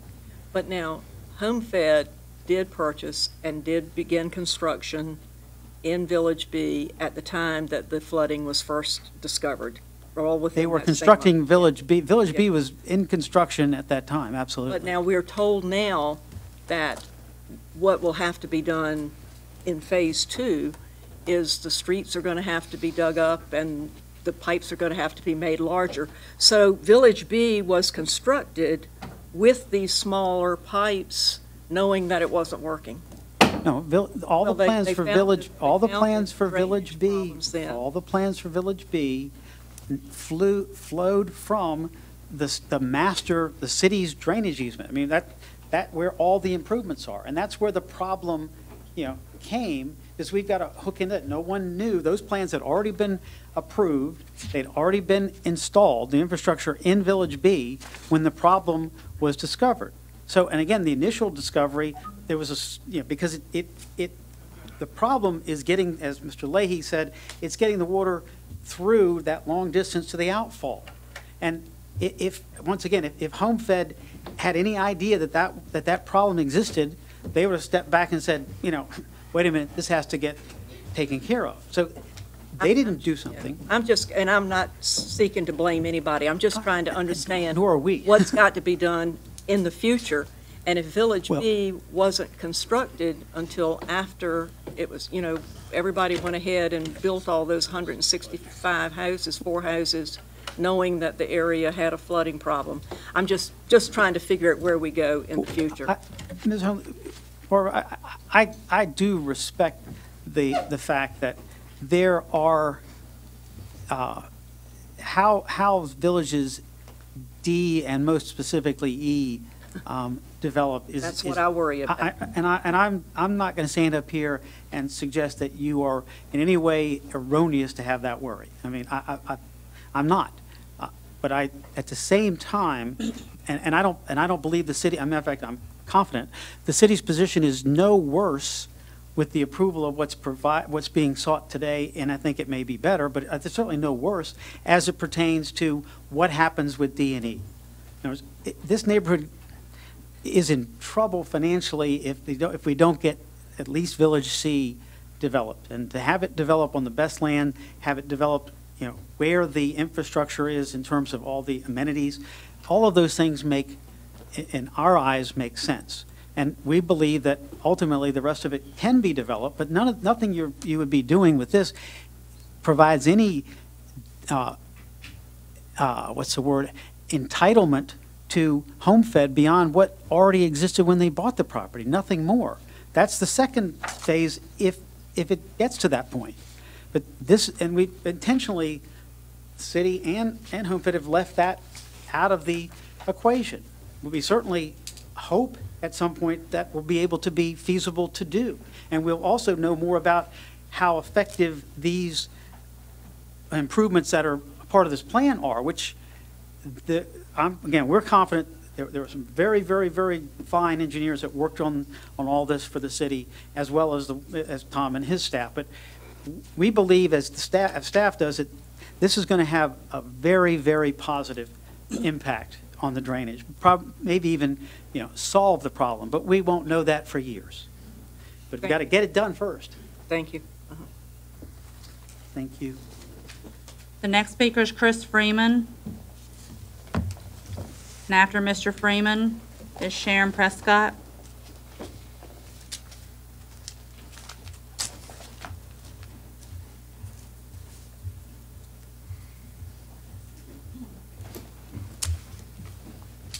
Welcome, sir. Hi. My name's Chris Freeman. I teach at Kellam High School. Why would we ever consider approving a so-called solution for Asheville Park involving more development months before we get results from 2 studies that can guide how to solve the problem? This just doesn't add up. The city has paid for these studies pertaining to stormwater and sea level rise and around the Asheville Park area. These studies were paid for to inform situations like this. As a teacher, parents would be furious if I was giving students final grades before I looked at all of their work. Yet the developer wants to have city approve a solution before the tests are in. Why do you think that is? Do you think they actually have Asheville citizens' interest at heart? Or are they looking to get another development deal in before the data comes in that requires code adjustments and other safeguards that would cut into their bottom line? Make no mistake, the city needs to fix this, and fast. However, Homefed's cost-sharing agreement for $2.75 million puts the city on the hook for 72% of the cost. It would be better for the city to bear the burden of the full cost and wait for the data for these studies instead of moving forward with a cost-sharing agreement paired with more low-lying, flood-prone development. Moving forward with the cost-sharing agreement as is would be an increased risk of flooding for homeowners and an increased risk to sensitive ecosystem surrounding Pungo. Such engineered designs will no doubt meet the city's minimum code standards, but these standards have not been updated to reflect the latest stormwater or sea level rise data for this area. When the city first approved Asheville Park in early 2000s, we didn't have the right data. and had not seen how the rains of Matthew would affect this development's poorly engineered drainage. Here we are again with the city considering approving the drainage solutions and more development before the test results are in. Know this, if you approve these uninformed plans before the test results are in, you will not be able to plead ignorance when the floods come. Work on real solutions with data from the studies you commissioned. Do not approve moving forward with this project until the sea level rise study by Dewberry and the stormwater study by CDM are completed and evaluated. We are a city flanked by water. We need to set a precedent and help these residents of Asheville Park with a real solution informed by such data that will properly fix their water woes. Thank you. Mr. Mayor. Sorry. Mr. Mayor. Yes. I had a Ms. question for the speaker. Sir, Ms. Abbott had a question for you. Mr. Freeman, are you still teaching oceanography at Kellum? Yes, I am. Well, I don't know if you remember, but I was a student of yours. And I want to thank you for your comments. Thank you very much. And your sister worked with me as well. Yeah. I think you had all of us Abbotts. Sharon Prescott, and then after Ms. Prescott's Eric Moore. Good evening, Mayor Jones and Vice Mayor Wood and members of City Council. My name is Sharon Prescott, and I currently reside in the Back Bay area of the city of Virginia Beach. I'm here to express my opposition to the modification of proffers of a conditional rezoning at the north and south sides of Asheville Park. With a history of extensive flooding, there should be no additional increases in density, moving of units from one village to another, or changing of lot sizes, or any new development and building in Asheville Park until the city has the full and complete reports from Dewberry and CDM regarding impacts of sea level rise and storm water drainage impacts on the southern watershed. The city needs time to review and understand and take appropriate actions to current development and stormwater standards and requirements, and to revise those requirements if needed to address future development in the southern watershed, including Asheville Park. It would seem unwise, at the very least, to rush into approval of this request for a modification when the study results are just due in a few months. While Dewberry has addressed some of the concerns from Asheville, according to information I could find on the city website, a watershed must be evaluated in its entirety. What's going to be happening downstream is just as important as what's happening upstream. How will the properties south of Asheville be impacted? I know property owners on Indian River Road have experienced more flooding since Asheville was developed. What will be the long-term environmental impacts on Back Bay and Tabernacle Creek? When Asheville was first built, we did not know what the impacts would be, but now we know, and we should take every opportunity to prevent compounding the problems with additional development. As citizens, we look to City Council to make decisions based on facts and that are made for the best of the citizens. We should not rush into decisions without utilizing all of our resources, studies, and models for the entire watershed. If City Council approves these modifications and flooding continues in Asheville, then the city will be responsible for future costs to fix this, just as the current developer expects the city to help fix the existing system. I am not opposed to the city's cost to fix the existing system for existing residents and homes. I am opposed to adding more units to a community that has serious drainage problems. Be patient. Help the existing cities in Asheville Park. Do not make another decision not knowing the full impacts. Thank you. Eric Moore, and after Mr. Moore is Al Henley.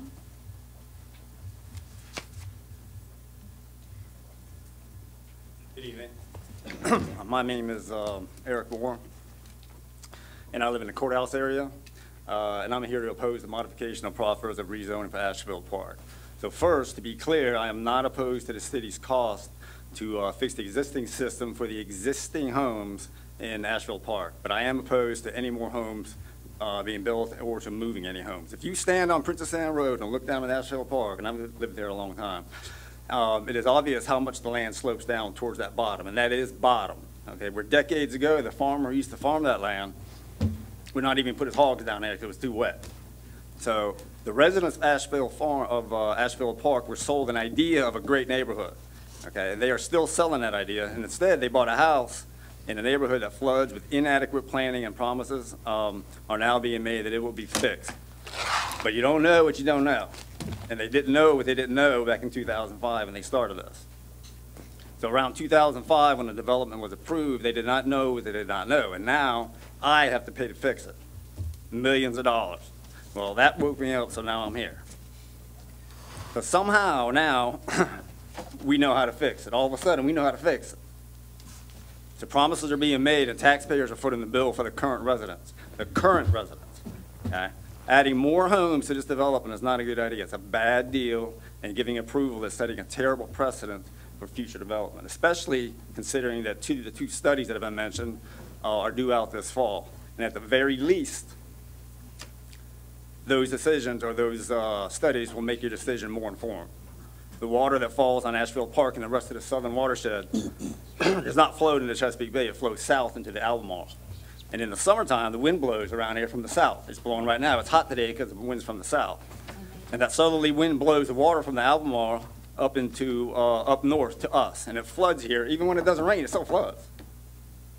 We have a rare type. We even have a rare type of globally rare type of marsh here in Virginia Beach and northern Currituck that has adapted itself to wind tides.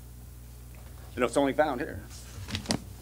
So if it rains hard or we get a tropical storm or hurricane, and we will, and it's gonna rain, the water that falls off the roofs, so it drains off the roofs and the sidewalks and the driveways and the roads and off of the bulldozer compacted open space is going to meet that wall of water that's being blown up from the south at Back Bay, West Neck Creek, and the North Landing River. And it's going to sit there, and it's going to back up, and it's going to back up to Asheville Park and to other neighborhoods that have rarely experienced flooding until Asheville Park was built. And now you're considering allowing more homes to be built before you have the data that you were paying for that's due out in four or 5 months. So we need to wait 4 months. And I'm sure the developers don't want to wait. They want it done now, but I want to wait. And I don't want to foot another few million because you decided not to wait for the data that you've already paid for. So unless you can stop the wind. Sir. Thank you. Appreciate it. Al Henley. And after Mr. Henley is Chris Lindsay. Good evening, Mayor Jones, Vice Mayor Wood, Mr. Hanson, and Mrs. Koopman. My name is Al Henley, and I'm a lifelong resident of the city of Virginia Beach in the Princess Anne District. Tonight I come before you. First of all, I want to say I applaud you for acting so quickly to assist the people that will have the serious flooding in Asheville Park, and I think that's very honorable and very quick thinking, and I appreciate that. I know the citizens do as well. I'm up here tonight to say vote against all the proffers that is here before you tonight. The developer has approved construction plans that were approved some years ago. I believe it was 2014. Those plans should go forward and be developed with the current city ordinances and standards. We all know that those ordinances and standards have changed dramatically since this development has recently, was in the past, approved. So go ahead and let him build this project out. And with that, we all know he has that right to do that. Asheville Park is a Trojan horse. He was allowed to enter the gate, and we have seen the consequences. Another important thing that I and a lot of my residents and most of the people in Back Bay and Punga area are concerned with is the pump that is pumping the flood water from Asheville Park. I realize that the pump will only be operating in the severe storm events, such as a hurricane or a large rain event. The pump that is located at this section will pump in 24 hours 8,640,000 gallons of water in my backyard. I live 1 mile away. This water goes into Asheville Creek, that flows into Hell Point and in North Bay, and I'm surrounded on all sides of the water. In this past year, 2 years, we have experienced the worst tidal flooding in 64 years. since Hurricane Hazel in 1954. Back Bay, as we know, was known worldwide for its abundant fish and waterfowl, and has some serious problems. No one knows what those problems are. There were some testing stations years ago, and we no longer have those. Currently, I would like to see immediate testing stations for parts per million of automobile pollutants, pesticides, fertilizers, and other contaminants, bacteria from pet waste, potential pollutants from construction sites, equipment, and sediment loading. The water is being pumped in my backyard, as I said earlier. I realize that it will only pump during heavy storm events. Thank you for your time tonight, and I know you'll do the best decision for us all. Thank you for what you do and the dedication to the city of Virginia Beach. Thank you. Thank you. Chris Lindsay.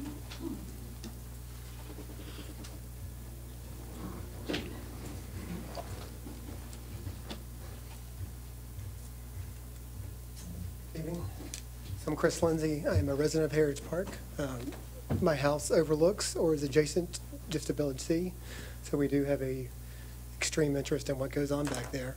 In 2014, when these proffers first came forth, a group of us from Asheville Park and from Flanagan's Lane and Heritage Park, we all banded together, and a number of us got out and met with you guys to talk about our concerns at the time. Our concerns haven't changed. We do not want to see the additional lots just moved into Village C. They decreased the lot sizes by a third. For a number of us, our lots, our backyards, drain out through Asheville Park currently. Every time it rains, the ditches back there flood and they encroach on our backyards. We don't want to see additional development because we don't want to see additional flooding. So we ask that you seriously consider not building any, putting any more houses in Village C. Thank you. That's all the speakers? All right. Ms. Henley? That's all the speakers that I have for the planning item. I have speakers on the cost participation agreement. Wait. So this is just the planning Right item. now, we're on the planning item. Yes, Mr. Burdon. Mr. Burdon.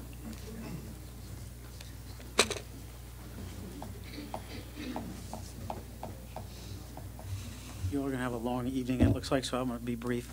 The first gentleman said what I know that folks here from Asheville Park are in total agreement with, as are we. Fix it and fix it fast. I think the city's doing everything within their power to do just that. The CDM study that's been spoken about, and you all can ask Mr. Hanson or Mr. Leahy, CDM is who the city hired and paid a substantial portion of the $250,000 to do the study on the Asheville Park drainage system. Same folks. And to do that quickly, to get the information so they can engineer the solution, and that's taken a couple years plus, but you know, they did do just that, and they did it fast. And so I think to suggest that somehow the citywide CDM drainage study is going to somehow have some huge change to what they've already recommended for Asheville Park, I think if they were of that opinion, they would have let the city know or let us know that there was going to be some, you know, there's something they missed or whatever, but they took into account wind, tide, and all of the things that apparently weren't taken into account with the original engineering of the plan. The property that we're talking about is not in a floodplain, plain and simple, it's not. But because, as Tom Leahy explained to you all, because of the length of the run and the relatively flat nature of the property, that's the design is what was insufficient. And that's true. I mean, there were some maintenance problems, but design was the big thing. So this is not putting property on the edge of Back Bay. You can see there's development all around it. It's simply mistakes were made, and that's regrettable. But you know, we I think as a city and as a country for that matter, when there's a problem, we usually try to pitch in and find solutions and solve the problem. I will also mention that, and again, this is something that I believe staff can comment on as well, but the water quality monitoring for the pump station and Back Bay is something that I think is already in the works and is a part of what will be moving forward with this, because one way or another, that pump station is going to happen. And so I certainly, and again, Tom Leahy, I think, is the best person to talk to you all about that if you have questions about it. But I think that's issues being dealt with, and I think effectively. Thank you, Mr. Don. Okay, I guess I will speak first, and then I'm sure others have a lot to say as well. This is an extremely complicated issue. I don't ever remember us having an issue quite like this before. It's got so many different aspects to it, it's hard to know just what to address, and I'm sure I will leave a lot of them out. Just to mention about that CDM Smith portion of it, of course, that's all of the little drainage watersheds around the city. And yes, they have modeled the one for Asheville Park, but they have not modeled the one immediately to the south, which I think is 23 or something. And that area is flooding anytime there's a really heavy thunderstorm. You can't tell where the road is at the intersection of New Bridge and Indian River, and it's flooding around those houses. And unfortunately, when you just are looking at one spot and you're not looking downstream and in adjacent areas, you're really not getting the full picture. And so I think, that's what's so difficult about this one. And I know that we need to look at this issue at Asheville, but we've got to make certain that we're not creating problems in other areas when we're trying to fix this one problem. And unfortunately, we don't know all of the ramifications. And that's what's making it, that's one of the things that's making it difficult. And I do want to say at the very beginning, and I think from the discussion we had at the informal, I think the council is pretty much in agreement that we need to move forward with fixing the flooding issues in Asheville Park with doing phase 1. I think what we're wrestling with is whether we do the deal with the developer and get some money, 28% of it from the developer, or if that's a deal we should make or not. That's kind of the question. But I think we are in agreement that we do need to fix the situation in Asheville Park as soon as we can. But one of the things that makes this difficult is that this application was filed in 2015. It was filed by the applicant, HomeFed, and the reason, and we still have it in our data today because it's that analysis that was done by the planning department in 2015 that we're looking at now. And there have been a lot of things that have happened and changed since 2015, but it says that the ownership changed. HomeFed was the successful bidder for the property when it was auctioned by Wells Fargo after the foreclosure. HomeFed Asheville Park LLC, like the previous owners of the property, has certain development practices and design preferences. Based on these practices and preferences, the current housing market and new site constraints resulting from past construction activity, HomeFed Asheville Park is now requesting a modification of the proffers approved in 2005 and is modified by 2011, approved in February 2012. So this was a couple of years before Matthew that this application was actually filed. So this massive flooding wasn't known at that time and wasn't the reason for this application.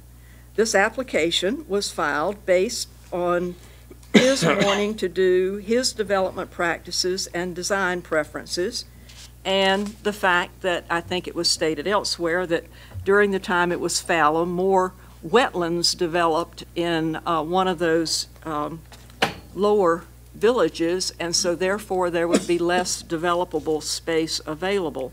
And so that's why this application was filed.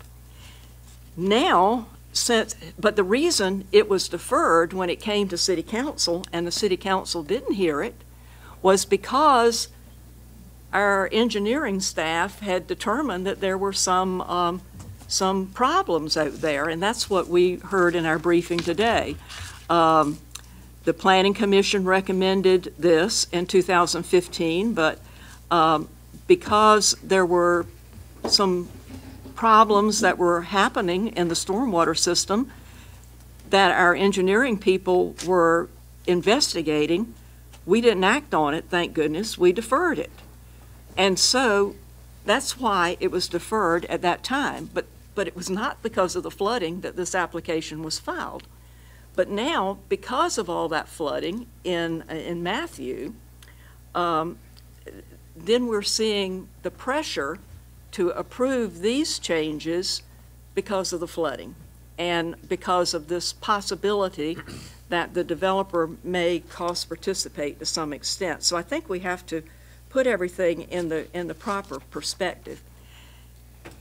This is a real precedent setter.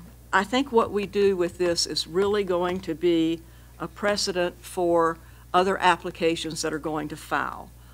Are we going to continue to go forward with development in areas that we know have serious potential for flooding? And I think we've got our staff saying, well, we think we can make some great improvements in Asheville Park if we do phase 1 and then later phase 2. But we know that this area is flooding, and we even heard the attorney say, who knows what's going to happen with D&E, because they are in lower land and they are closer to the bay. And should they really develop as this plan was originally approved? We don't have just a regular rezoning here. We've got a conditional zoning that approved a certain plan, a certain design. And when it first came forward in 2004, it was done by the Stephen Fuller Company. But I notice if we adopt these proposed proffer changes, all mention of Stephen Fuller go away. There will have been so many changes to that original plan that it's no longer a Stephen Fuller design. What this developer has approval for is to build that plan that was approved. Build the plan according to where the lots were supposed to be when it was approved. Now, when it was originally approved, there were supposed to be 2 villages that were age restricted. They were combined. That's what the 2005 change did. And then in 2012, the whole business of restricting age went away. But you still have the same lot configuration in the other villages that were originally approved. And that's why the speaker from Heritage Park was here, because, you know, they have agreed at 2004 to the plan as it was proposed in 2004 and adopted in 2004. The people on Flanagan's Lane were told how it was going to be designed in 2004, 2005. And they still want that to continue. So when this applicant now says, I want to change that design and I want to take some of the lots from D&E because I know it's lower and I want to put them over there where it's higher and that kind of thing, it's changing the plan. And that's what is befuddling things here, but it's also because we don't really know what's going to happen in the future. We know this is a very difficult area to drain. We found that out for sure. But we also are looking at the sea level rise issue, and the Dewberry report is to be out this fall. And what happens downstream is very important. It's not just what's upstream, it's what's downstream. And, you know, when we've got the wind tide situation and so forth, the tailwaters are the issue here. We don't understand all of that. And it's what we don't know, and I think one of the speakers said that. It's one thing to make mistakes because you didn't know, but now we do know. And we know this is a difficult area to drain. And that's why I'm just really hesitant to say, okay, if we do this now, I know it's going to be right in the future. We don't know what we're buying in the future. So I am absolutely in favor of moving forward with the Phase 1 improvements. We might need to talk about them a little bit, but we certainly need to take care of the existing lots. We've got 299 of these 499 lots that are built on. But if we go forward and make these modifications, and 200 more lots are built, then we're only going to be putting 200 more houses in an area that we know is flood prone. And until we really know, I just don't think that's a smart thing to do. So we know it's susceptible. We know it's susceptible because of the soils and the elevation and the location and the closeness to Back Bay and all of those things. And so I really think we need to stick with the plan that was adopted in 2004, at least what's left of it. We're not taking anything away from the developer. He's getting exactly what he bought. He's getting the plan that he bought that was approved in 2004, in Village C at least. And it's the plan that the people who bought into Asheville Park bought into. This is the plan they agreed. That's what was supposed to be built. This is the plan that the Heritage Park folks agreed to. This is the plan that Flanagan's Lane agreed to. And I just think we need to stick with that original plan. And so I am not in favor of doing the modifications. So I'll make a motion, or if others would like to comment before, then. Would you consider just deferring it until these studies come out and seeing what the studies say? I would rather defer it until we do have the additional information than approve it at this time. I'd like to ask if you would consider deferring. Maybe we could hear other discussion. Yeah, I would be against deferring it. I want to take some action for the residents in Asheville Park, and I want to get started immediately with the Phase 1 fixes. So I'd be against deferral. John? Yeah, I'm with Barbara. I think Ben picked up on the direction that Barbara was coming from, and I agree. I think this issue is totally distinct and separate from whatever we do with cost participation, and we never should have let this cost participation agreement influence how we evaluate the land use. If we have to pay it all out of our pocket, we have to pay it all out of our pocket. But we should maintain the integrity of the land use plan, and I'm with Barbara and Ben. We just need to deny this, and then we need to move on smartly with what it takes to accelerate and with due diligence get Phase 1 done and move on with it. Because I don't want to eat this sandwich another Tuesday night.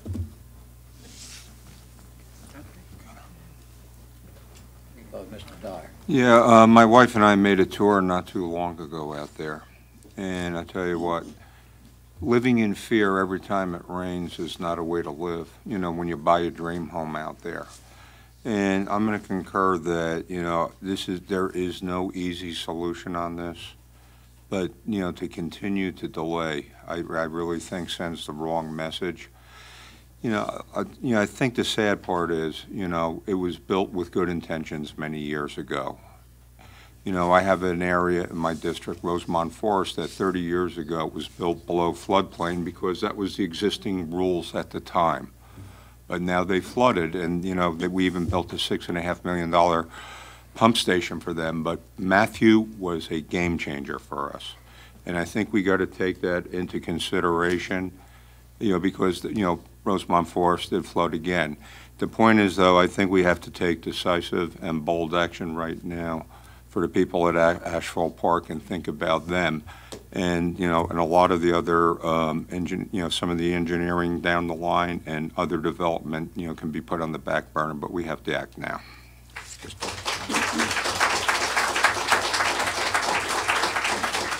Mr. Wood? Thanks, and I agree with the sentiments of getting this done quickly because, as Mr. Moss says, we don't need to keep hearing this every week. It's starting to sound like short-term rentals. And that's still coming. My concern with the denial of this is that completely chops off the cost participation agreement. Maybe not. Well, I think it does. Well, let's see what he has to say. It does. And that's my concern. So if it does in fact chop off the cost participation agreement, then at that point the city is taking 100% responsibility for paying for this with no participation from the developer. I mean, I don't think anybody up here says the work doesn't need to happen. It's just a question of can we get some assistance from the developer to pay for it, and that's where I am on this. you know, I think we need to get it, need to get it built as soon as we can.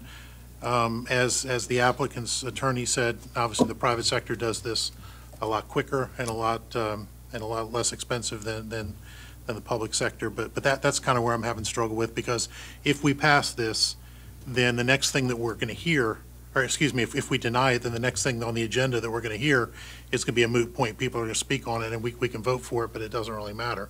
So you had something to say, Dave? I think The manager wanted to speak. I think that the response, and we have been told all along, every time I would ask whoever was making the presentation, if we don't do the cost participate, or if we don't make the modifications, will the developer still cost participate? And the answer was, well, we don't know. So it would really be up to him. I would think that the developer would be delighted to allow the city to utilize the land that he has to make the easements that are necessary to build this. I think that's a part of the concern, because part of the property that would be needed for this core building of the project would need to come from a homeowners association land. But since all of it is considered open space and has been given density credit, I think it's would be certainly not taking anything away from him if he were to participate in that fashion. That would certainly help. But I think the thing is that when we get the sea level rise recommendations, they're going to be extremely costly. But one of the first steps to dealing with sea level rise is land use planning. And that is to make certain we don't continue to put structures in areas that are known to flood. And so I've got to think that if we are going to be able to take steps to adapt to sea level rise, which is going to happen, we have to change our practices as far as where we develop. And when we're looking at areas such as Village D and E that are very low, and we know that flooding is occurring on New Bridge Road and Indian River Road, we're not being really responsible. And so I know that it will cost a little bit more to have the city do this without the developer's participation. If that's what he chooses, he can still choose to participate with us, and we can certainly consider that. But I think when we start looking at what the phase 2 of this is going to be, which is estimated to be something like another $24 million, we're putting a lot of money, potential money that we don't have yet, in this one neighborhood, when there are an awful lot of other neighborhoods, even in the Princess Anne district, that have flooding problems that we aren't even talking about. And I really think we have to look at everybody. We can't just look at one neighborhood.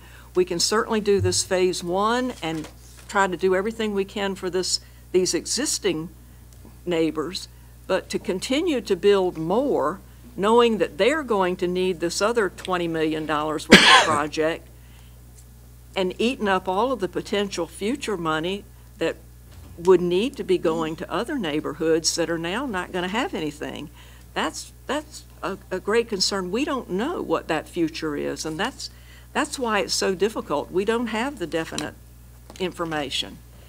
And so I think the best we can do, the best thing to do, is that we just we do the phase 1, and then we look at the future and see what's going to happen once we have better data. So I will move that we deny the modifications. Wait. Before you do that, Mr. Woods tells me that he had not finished. Oh, okay.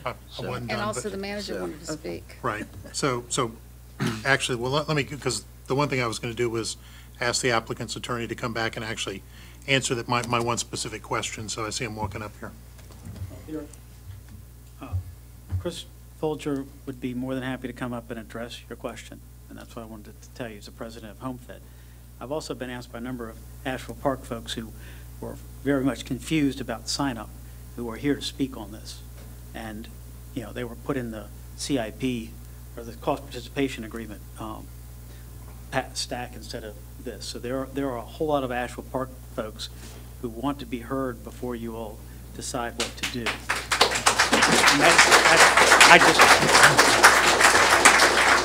Mr. Folger is more than happy to come up and address your question. Well, okay, if we could, Mr. Mayor, have the individual from HomeFed come up and this was my concern also, separating these like this. That Fine.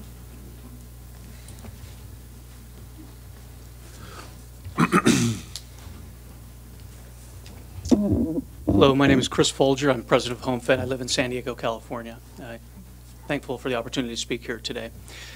Specifically with the question of would HomeFed cooperate with if the zoning, if the proffer wasn't amended for the current plan we're proposing.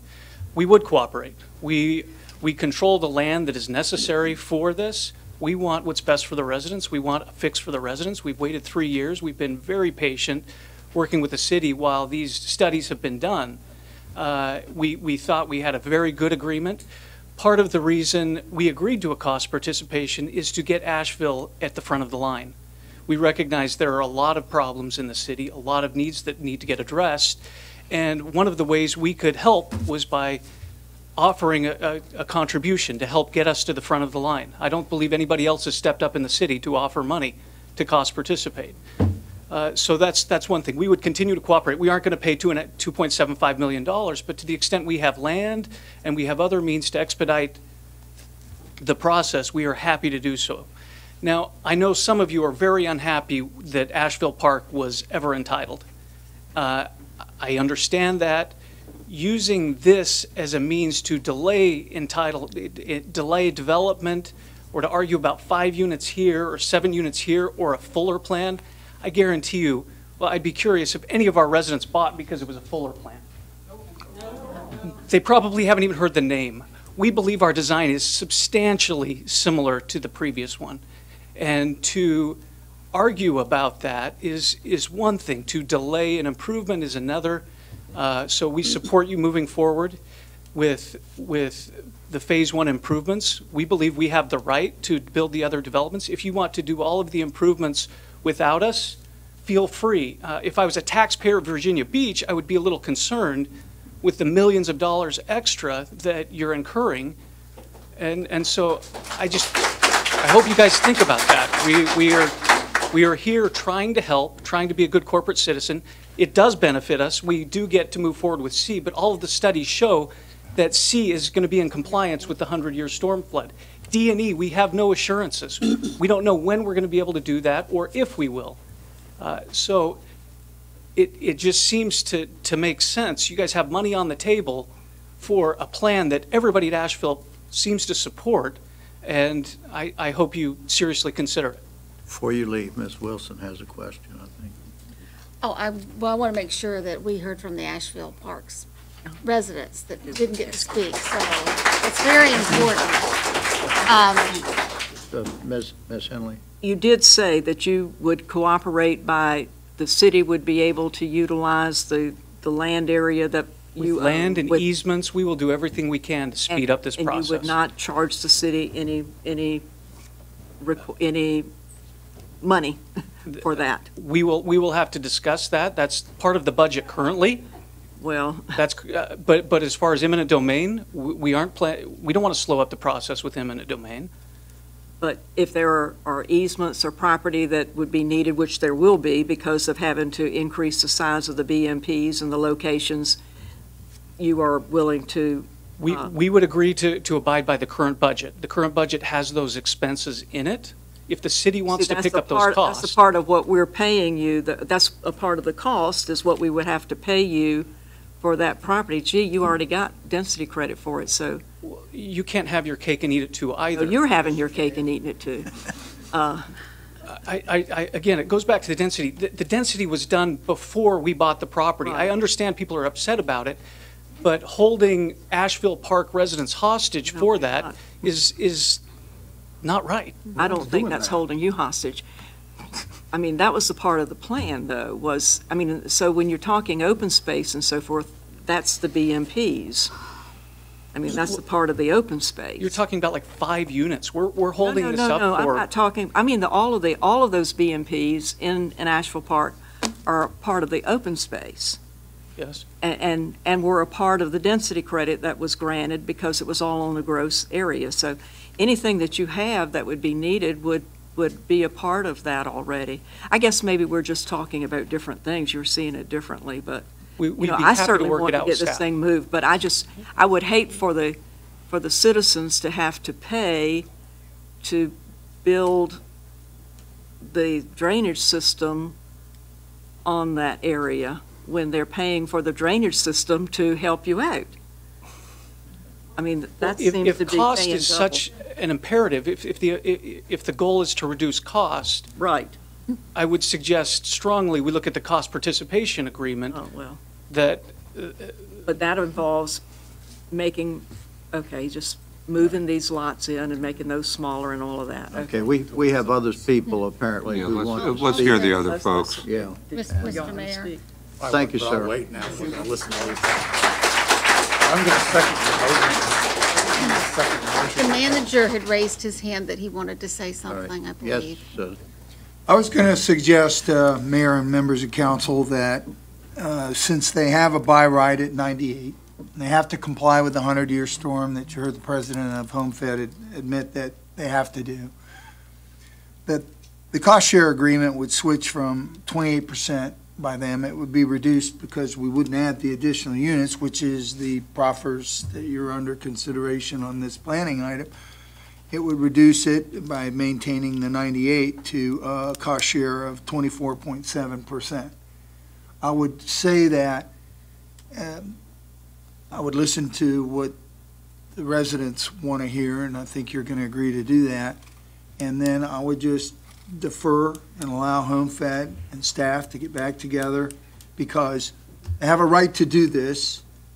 People don't want the additional units. We hear that. But the existing 299 families, they urgently need us to move into phase one. They're prepared to move on their piece. We're prepared to move on our piece. I think we can all get to the same solution because they do have a buy right, and we need to respect that. And I think we can accelerate the timeline to construct If that. they stick with the original plan. Yes, ma'am. I'm going to look at that. We're going to might work a little bit on that cost savings number that you guys had a little heartburn with when you heard that. But let us go back to work, and let's go ahead and, a lot of folks have spent their evening here, and I think we ought to hear them all, and then turn us loose with HomeFed again and rework some numbers. All right.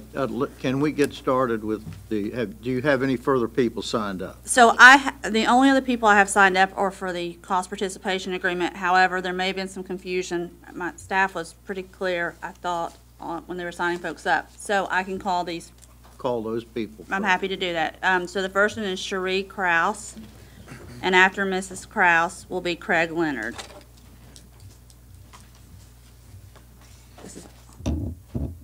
Shorter person. Good evening. Like she said, I'm Sherry Kraus. Like a lot of us in Virginia Beach, I'm a military spouse. 17 years ago, our first family home was here in Castleton. After our family moved every 2 years for about a decade, and this is why a forever home is elusive to military families. But when we found ourselves near retirement, Asheville Park has become our forever home. Since then, we've worked with the city and HomeFed to formulate a stormwater management plan that addresses our faulty system and fits into the larger picture of Virginia Beach's ability to mitigate rising sea levels and reoccurring flooding. The CPA before you is emblematic of what can happen when all interested parties, public and private, work together for the good of their community. First, a clarification. This CPA wasn't rushed. It was designed using 2 stormwater studies on Asheville Park and the surrounding areas conducted over almost 4 years. Nor does it increase the overall density of Asheville Park. It simply allows the shifting of 18 lots. The total number of homes remains 499, and the city's stormwater management plan that's being proposed accommodated for the shifting of lots. Additionally, not a single occupancy permit will be issued for any lot until Phase 1 is completed. Secondly, these initial improvements achieve a 1.5-foot sea level rise compliance. Third, the CPA brings with it a cost share of almost $3.1 million from the developer, and the faster permitting process that HomeFed will bring expedites the timeline for completion, and saving time saves money. Fourth, the city taking ownership of that BMP 10 banks $2 million in stormwater credits that can be used to address other infrastructure issues to the southern watershed. Taken together, that's a savings of $5.1 million. Fifth, the CPA increases Asheville Park storage capacity to 33 acres and our dry storage volume to 183 acre-feet. This increase helps keep water out of our homes and strengthens the southern watershed's capacity to handle higher rainfalls and storm surges. Additionally, it improves our water quality and current farm runoff filtration. In the interim, however, we join surrounding neighbors to urge placing those water quality monitors and a temporary filtration system if needed in our outlays during construction. This makes certain we don't inadvertently impact our watershed. Far from saddling residents with an undue burden, this CPA fortifies our infrastructure so we can all continue to enjoy this wonderful landscape. If Asheville Park will stand, please. Asheville Park is made up of military families who shouldn't have to worry about flooding while they're deployed. We have retirees who've come to be closer to grandchildren. We have city employees who work in our schools. We're small business owners who employ Virginia Beach residents. We're nurses and doctors at our local hospitals. We're the smiling face in our hotel and tourism industry. We're restaurateurs who place a place for the community to come together for fellowship. Our kids bag your groceries. They lifeguard our pools and they babysit your little ones. We're transplants from Utah, Pennsylvania, Ohio, and Pennsylvania, and some of us are homegrown right here in Pungo. We're sisters and brothers who are both family and neighbors. Ma'am, I've given you a lot more time than One more sentence. one more sentence. Okay.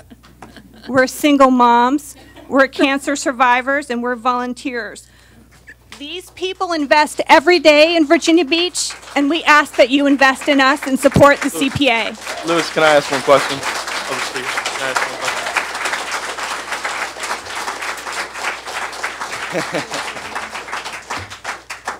I think that all of us are in agreement that we need to move forward with Phase 1. Phase 1, we believe that we can move forward with pretty immediately, maybe not as quickly as HomeFed. However, there is a pump out there, as you know, so I don't believe that time is a critical issue because we can pump down those lakes in the interim. But we were given a time estimate of 2 years for completion if the city were to take this endeavor on. What would be any sort of abstinence towards the city taking this project on other than, and then adding density into other villages in the project? So, Mr. Davenport, I watched the informal session prior, and so I understood that response slightly different than you did. Okay. I understood that the 2-year timeline was the short end of the stick if HomeFed cost participated and it started. If the cost participation agreement, my understanding was during that, if it was denied, then the became an unknown. Nobody really answered that. I think, if I could, I think that I asked the specific question did. of staff, and my question was, what if the city were to take this endeavor on all by herself with no cost participation, although it sounds like the gentleman from HomeFed has agreed to work with us in terms of the easements that we need. The city staff responded 2 years. Again, when I watched, I heard that they said that would increase at least 6 months. And so during that 6 months, there's a pump out there that we can pump those lakes down, and so don't believe that it would be an issue. Am I wrong? So my goal is to bring immediate relief to the residents of Asheville Park. I've got cousins that live in there. I've got a lot of friends that live in there. I want to bring relief to Asheville Park immediately. Now knowing that the gentleman from HomeFed will work with us on attaining those easements, we won't have to go through a condemnation process. What is the downfall of having the city move forward with this? Well, 6 months takes us through at least one hurricane season, or pushes us into another where we don't know storm surge, where we don't know what we're going to face. So it is gambling with us a little bit. Secondly, from my perspective, it seems as if most of this, of the unknown in this conversation, is an argument over 10, 18 lots. I mean, that's really what it really is what we're talking about. They're asking to shift some lots from D and E and others to C, and that total number of shift, what you're fighting over is basically 18 lots. So 6 months is worth 18 lots. 6 months can flood our homes. Well, there is a pump out there now that's pumping the lakes down. But if I could, when she leaves the podium, I'd like to speak. I don't have any questions. And thank you. I'm sorry to put you on the spot. No, I just want to know the concern of the I'm confused with why the Asheville residents would be opposed to us moving forward with phase 1. no, we're not opposed with the city moving. You know, we think it can happen faster with home. And I'm sorry, I know you don't participation represent agreement. the neighbor. I don't know if No, you're no, the I Civic do. League. Maybe this would be better for the Civic League president. No, but we don't really have one. No, working with HomeFed, somebody we know and we have a relationship with, they've done due diligence, and it's a partner that we know. Our experience with the city, however, Understood. is a little sketchy. Sure. So if we're going to put our money on having it done, my money's on a partnership, having them pulled in and With us paying for it. With us paying for it. Well, For 75% of it. I don't understand why you wouldn't take the money. I think we just need. I don't understand why you wouldn't take the money that they're offering you, because if I lived in these areas that needed And I'm sorry, I think we should let the rest of the speakers get up here. But thank you very much, and I'm sorry to put you on the spot. You did a great job. Mr.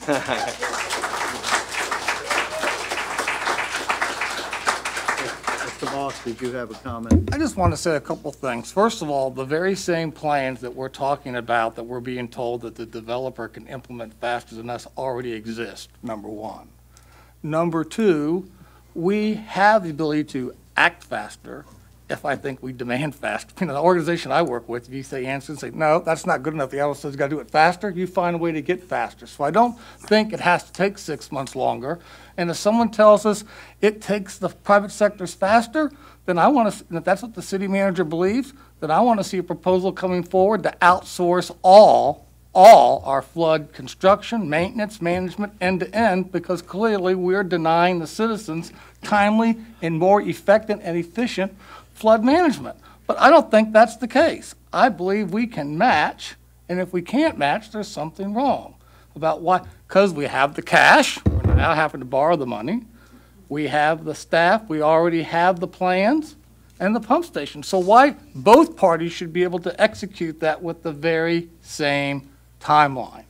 There shouldn't be a difference. The only difference would be the obtaining of the easements. Correct, but we have quick take. You don't have to go to condemnation. Quick take is you move onto the property, you start, and you litigate the costs later. We've done it on road projects before. We did it on Holland Road, in fact. So there is our cost exposure. The real issue is, and I think Mrs. Henley had it on the spot, what is the precedent we're trying to set about the integrity of the land use plans themselves? And that's not small. I think all of us try to teach our kids that the ends don't justify the means and that principles matter and agreements matter. We're just trying to hold the developer to the agreement and execute this thing, and we should, and we'd be able to be ashamed if we can't deliver the same level and speed of development that, now can we work with them in cost participation? Great. But the bottom line is, I'd like to think we would vote, and the next day the city manager would be saying, we're going to go out and accelerate the thing, come back and tell us the money you need that's missing, and that's our job. We found money to put underground wires on Atlantic Avenue. We can find money to put drainage pipes in Asheville Park. It's just a question of what is our priority. How many other speakers have we got? So about 6 or 7 more. Okay, well, let's listen to all of them. Absolutely. Okay. Craig Next Leonard. speaker, please. I'm gonna have to hold you all to 3 minutes, so. And after Mr. Leonard, C.J. Pedler. Sure, he's a hard act to follow. Good evening, council members, mayor and vice mayor. Thank you for taking the time to hear from various members of the community. My name is Craig Leonard, and I live in Asheville Park, and I'm a small business owner here in Virginia Beach as well. I'm pretty typical of the neighbors, like Sherry said. You know, we vote here in town, I get my license plates downstairs, and we have various jobs. We're not rich, we just live in the town that we love. In a former role, I was responsible for 3,800 restaurants. I did $5 billion a year, and I had 200,000 employees that I had to make decisions that affected their lives.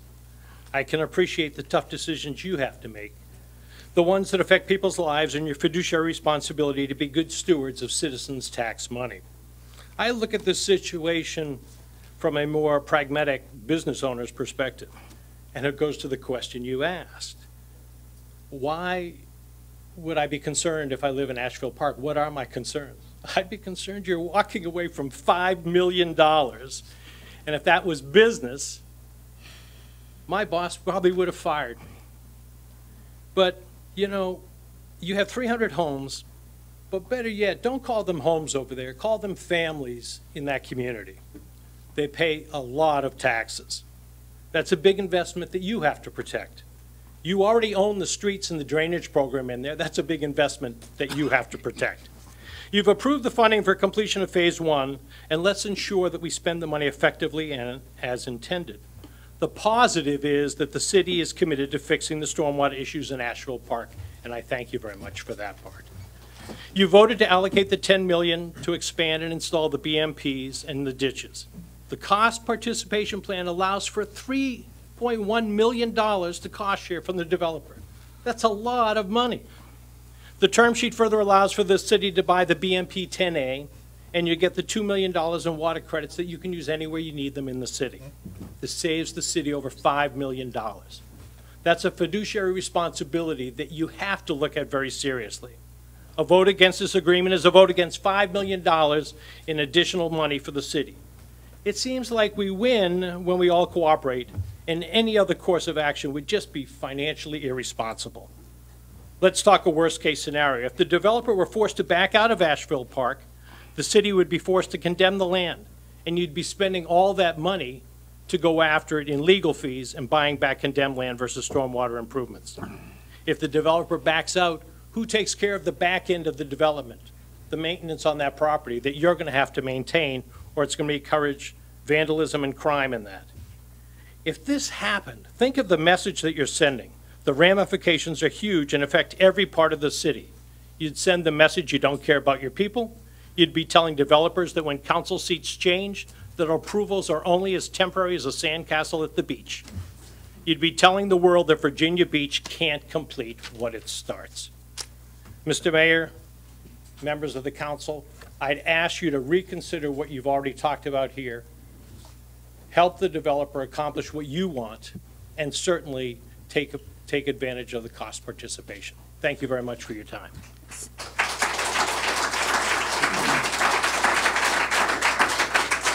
C.J. Pedler. Okay. Tim Worst. Okay, I'm good. Okay. Al Henley.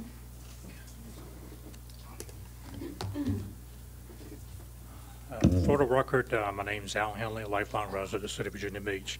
The cost participation should be at least deferred until the city has an opportunity to review the report on the sea level rise.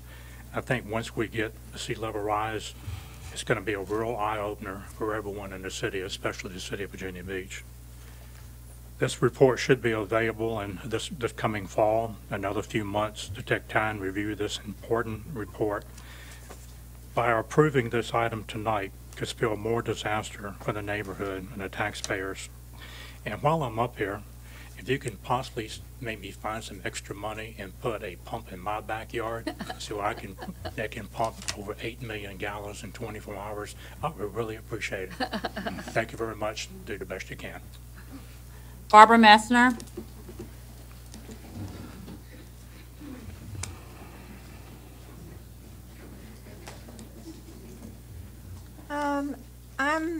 I'm really impressed with the homeowners of Asheville. They're extremely well informed, and they've been able to get more attention than the short-term rental people have in like 3 or 4 years. And fortunately for them, it's an election year. You can tell from all of the comments and the backing off, but you didn't back off for the Burton Station people. I support what the majority of the people want, but I still think the city should be responsible for fixing the flood problems in every neighborhood. You can find money. I mean, you spend a fortune. You want a new municipal center? Anyway, as far as the cost sharing, I'm not even sure what y'all are going to do, but you know, the deal with the Chesapeake Colony people, they did a cost share with y'all, and that didn't work out very well. They filed a lawsuit, so just buyer beware. And what she said about she trusted the developer more than the city, that's pretty amazing. So, thank you. Chris Freeman. And then after Mr. Freeman is Garrett Edmonds.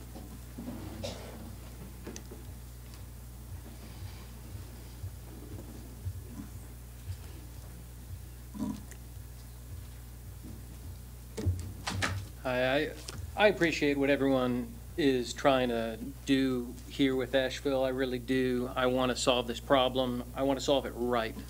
You know, when I offer a salad to my 2 children and I offer a lollipop, they're going to go for the lollipop, okay?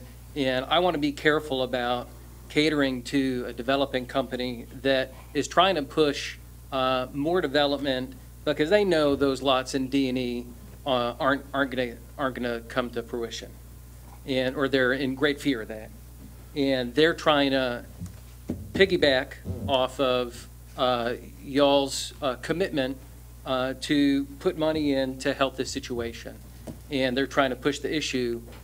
We need to think about what we're doing here, and I want to take action to help these residents. I teach their kids, I really do, and I want to make this work in the fastest way possible that doesn't hurt what we see as a vision for Pungo and the Pungo community. And a denser population is not what the Pungo community needs. And furthermore, I heard the attorney say that they're not on a floodplain, okay? Well, you don't need to be on a floodplain to flood, okay? And just dig down into the soil. I have a degree in geology. I have a degree in environmental studies.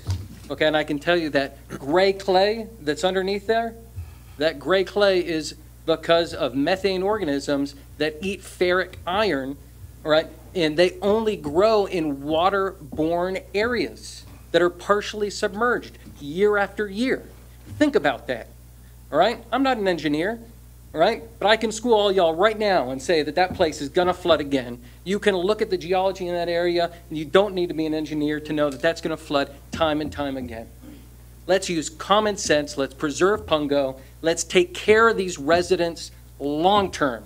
Wait for these studies, all right? And don't push the development of this area anymore. Let's solve the problem. We already found out that we have pumps that can deal with the excess water in the short term. Let's take care of this. Thank you. Garrett Edmonds.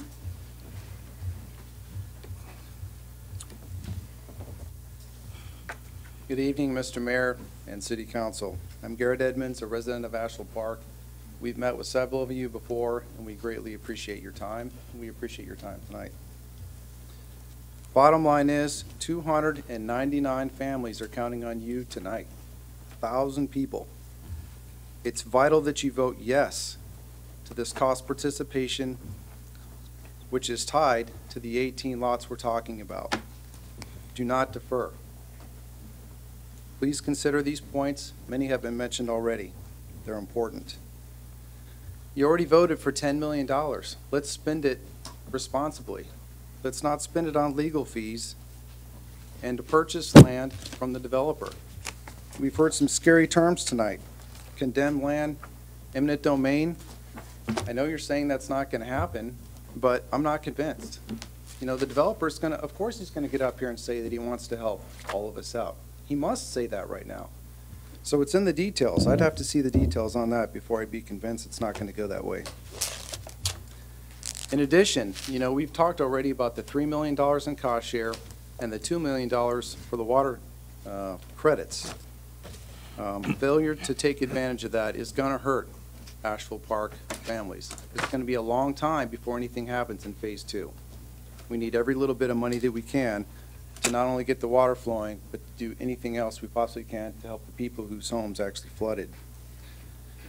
So a lot of people who have come up here from other communities, let's work together. We want to work together. We don't want to take away from anybody else. We don't want to hurt other folks who are flooding. We want everybody to get flood relief. We talked about studies. There are multiple studies that have been done. There's one on February 21st, 17, and others that followed that talked about analysis. It's a very thorough analysis. The model was done based on Matthew is within a couple of inches, right? So it's a pretty accurate model. Let's go with what we know. Let's quit waiting. We've done the analysis. We're ready to go. By the way, those studies show that we're 1.5 foot sea level compliant with Phase 1. This is all tied to the conversation we're having right now. With some modifications downstream, which will be required anyway, it'll be 3.0 compliant. This problem exists now. We must deal with it. Time is of the essence. Hurricane season has started. 6 months more is no good. If there's concern about precedent setting, then let's finish what was started as promised and then draw the line in the sand.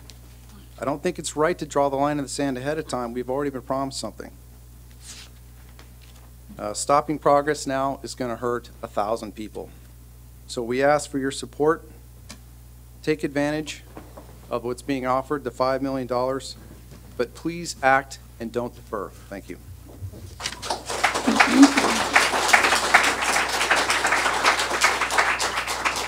That's all the speakers that I have signed up.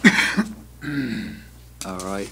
What was your suggestion, again, Mr. City Manager?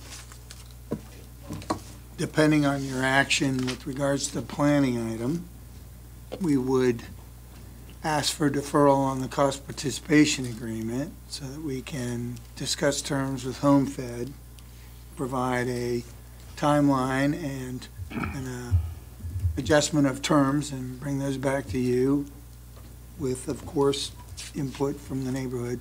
When could you have that report back? We'll be back to you on 3 July. Is that deferral on the planning item as well, or on both, or just? No, you're assuming a denial of the planning item, is that what you're? Well, that would be predicated on the plan as it now exists. Correct. So we really don't, okay, so if you're going to bring us back a new cost participation agreement predicated on the plan that now exists, then we're really talking about the same thing and not two separate things the way we came in here. So then I would move that we defer to give the opportunity for that, because I believe that's what Mr. Moss asked for to begin with. What if we don't do anything? What do we have if we do it as it is now? And that's what you're suggesting that you do. Right. Yes, ma'am. I'm sensing the council is not in favor of the planning item. So we want the plan to stay as it is and a cost participation agreement based on the plan as it now is. So if we can have that, then I would move deferral until you can have that available for us. Before we do that, let Mr. Wood comment. I've got a problem with that. I'm not going to sit here and delay this any longer. I'm not going to put some arbitrary deferral on that. I understand where people are going with that, but if that was my house and I'm sitting there with this hanging over my head, I wouldn't want to hear, well, we're going to defer it and we're going to take action again. Equally, whoops. We don't clap, we get through quicker. So, and people don't normally clap for me. But the other thing I would say is that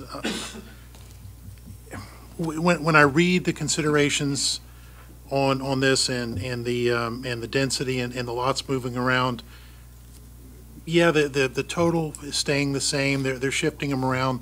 Ultimately, we heard this in the informal session, that the new requirements are going to be such that it's likely that at least some of these, and I counted 15.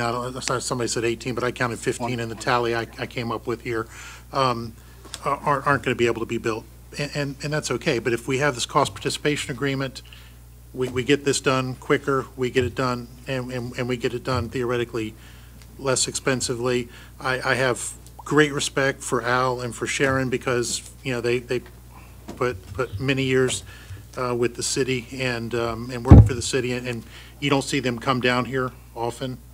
So when they come down, it's you really have to listen to that. But equally, I completely sympathize with what the folks are saying. That the lady who came up and spoke first, what you said and the way you explained it, I thought was outstanding.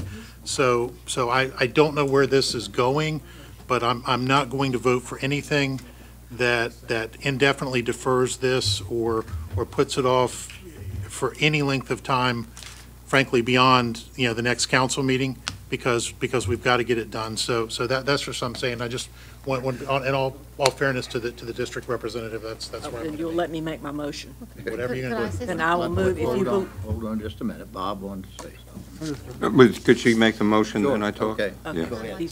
And I would move then, if Mr. Hanson thinks he can have this back by the next voting meeting, which is July 3rd, then I will move that we defer until July 3rd to get this new cost participation agreement Which before item? us. Which item are you moving to Can you defer? do both? Then both of them. If you'll do both. Yeah, let me identify which the numbers are so the record will be clear. J1. J1 and, I-5. Okay, okay. thank you. Just that'd be good to have that in. It's two separate motions, right? No, it's one motion. You can make one We motion. defer them both until July 3rd to get the new cost participation agreement. I'll second that. All right, there's Mr. Dyer. I know this is not an easy one, but I honestly believe that we have to listen. The people that actually live in the neighborhood know their neighborhoods better than anybody up here right now. And the point is, though, you are willing to accept some of the modifications knowing that you live there, correct? And, the point is, though, you have been living with the flooding. You are well-schooled and educated into the ramifications of what you're doing. So I'm going to agree with Mr. Wood, and then I would have to, defer to your wishes.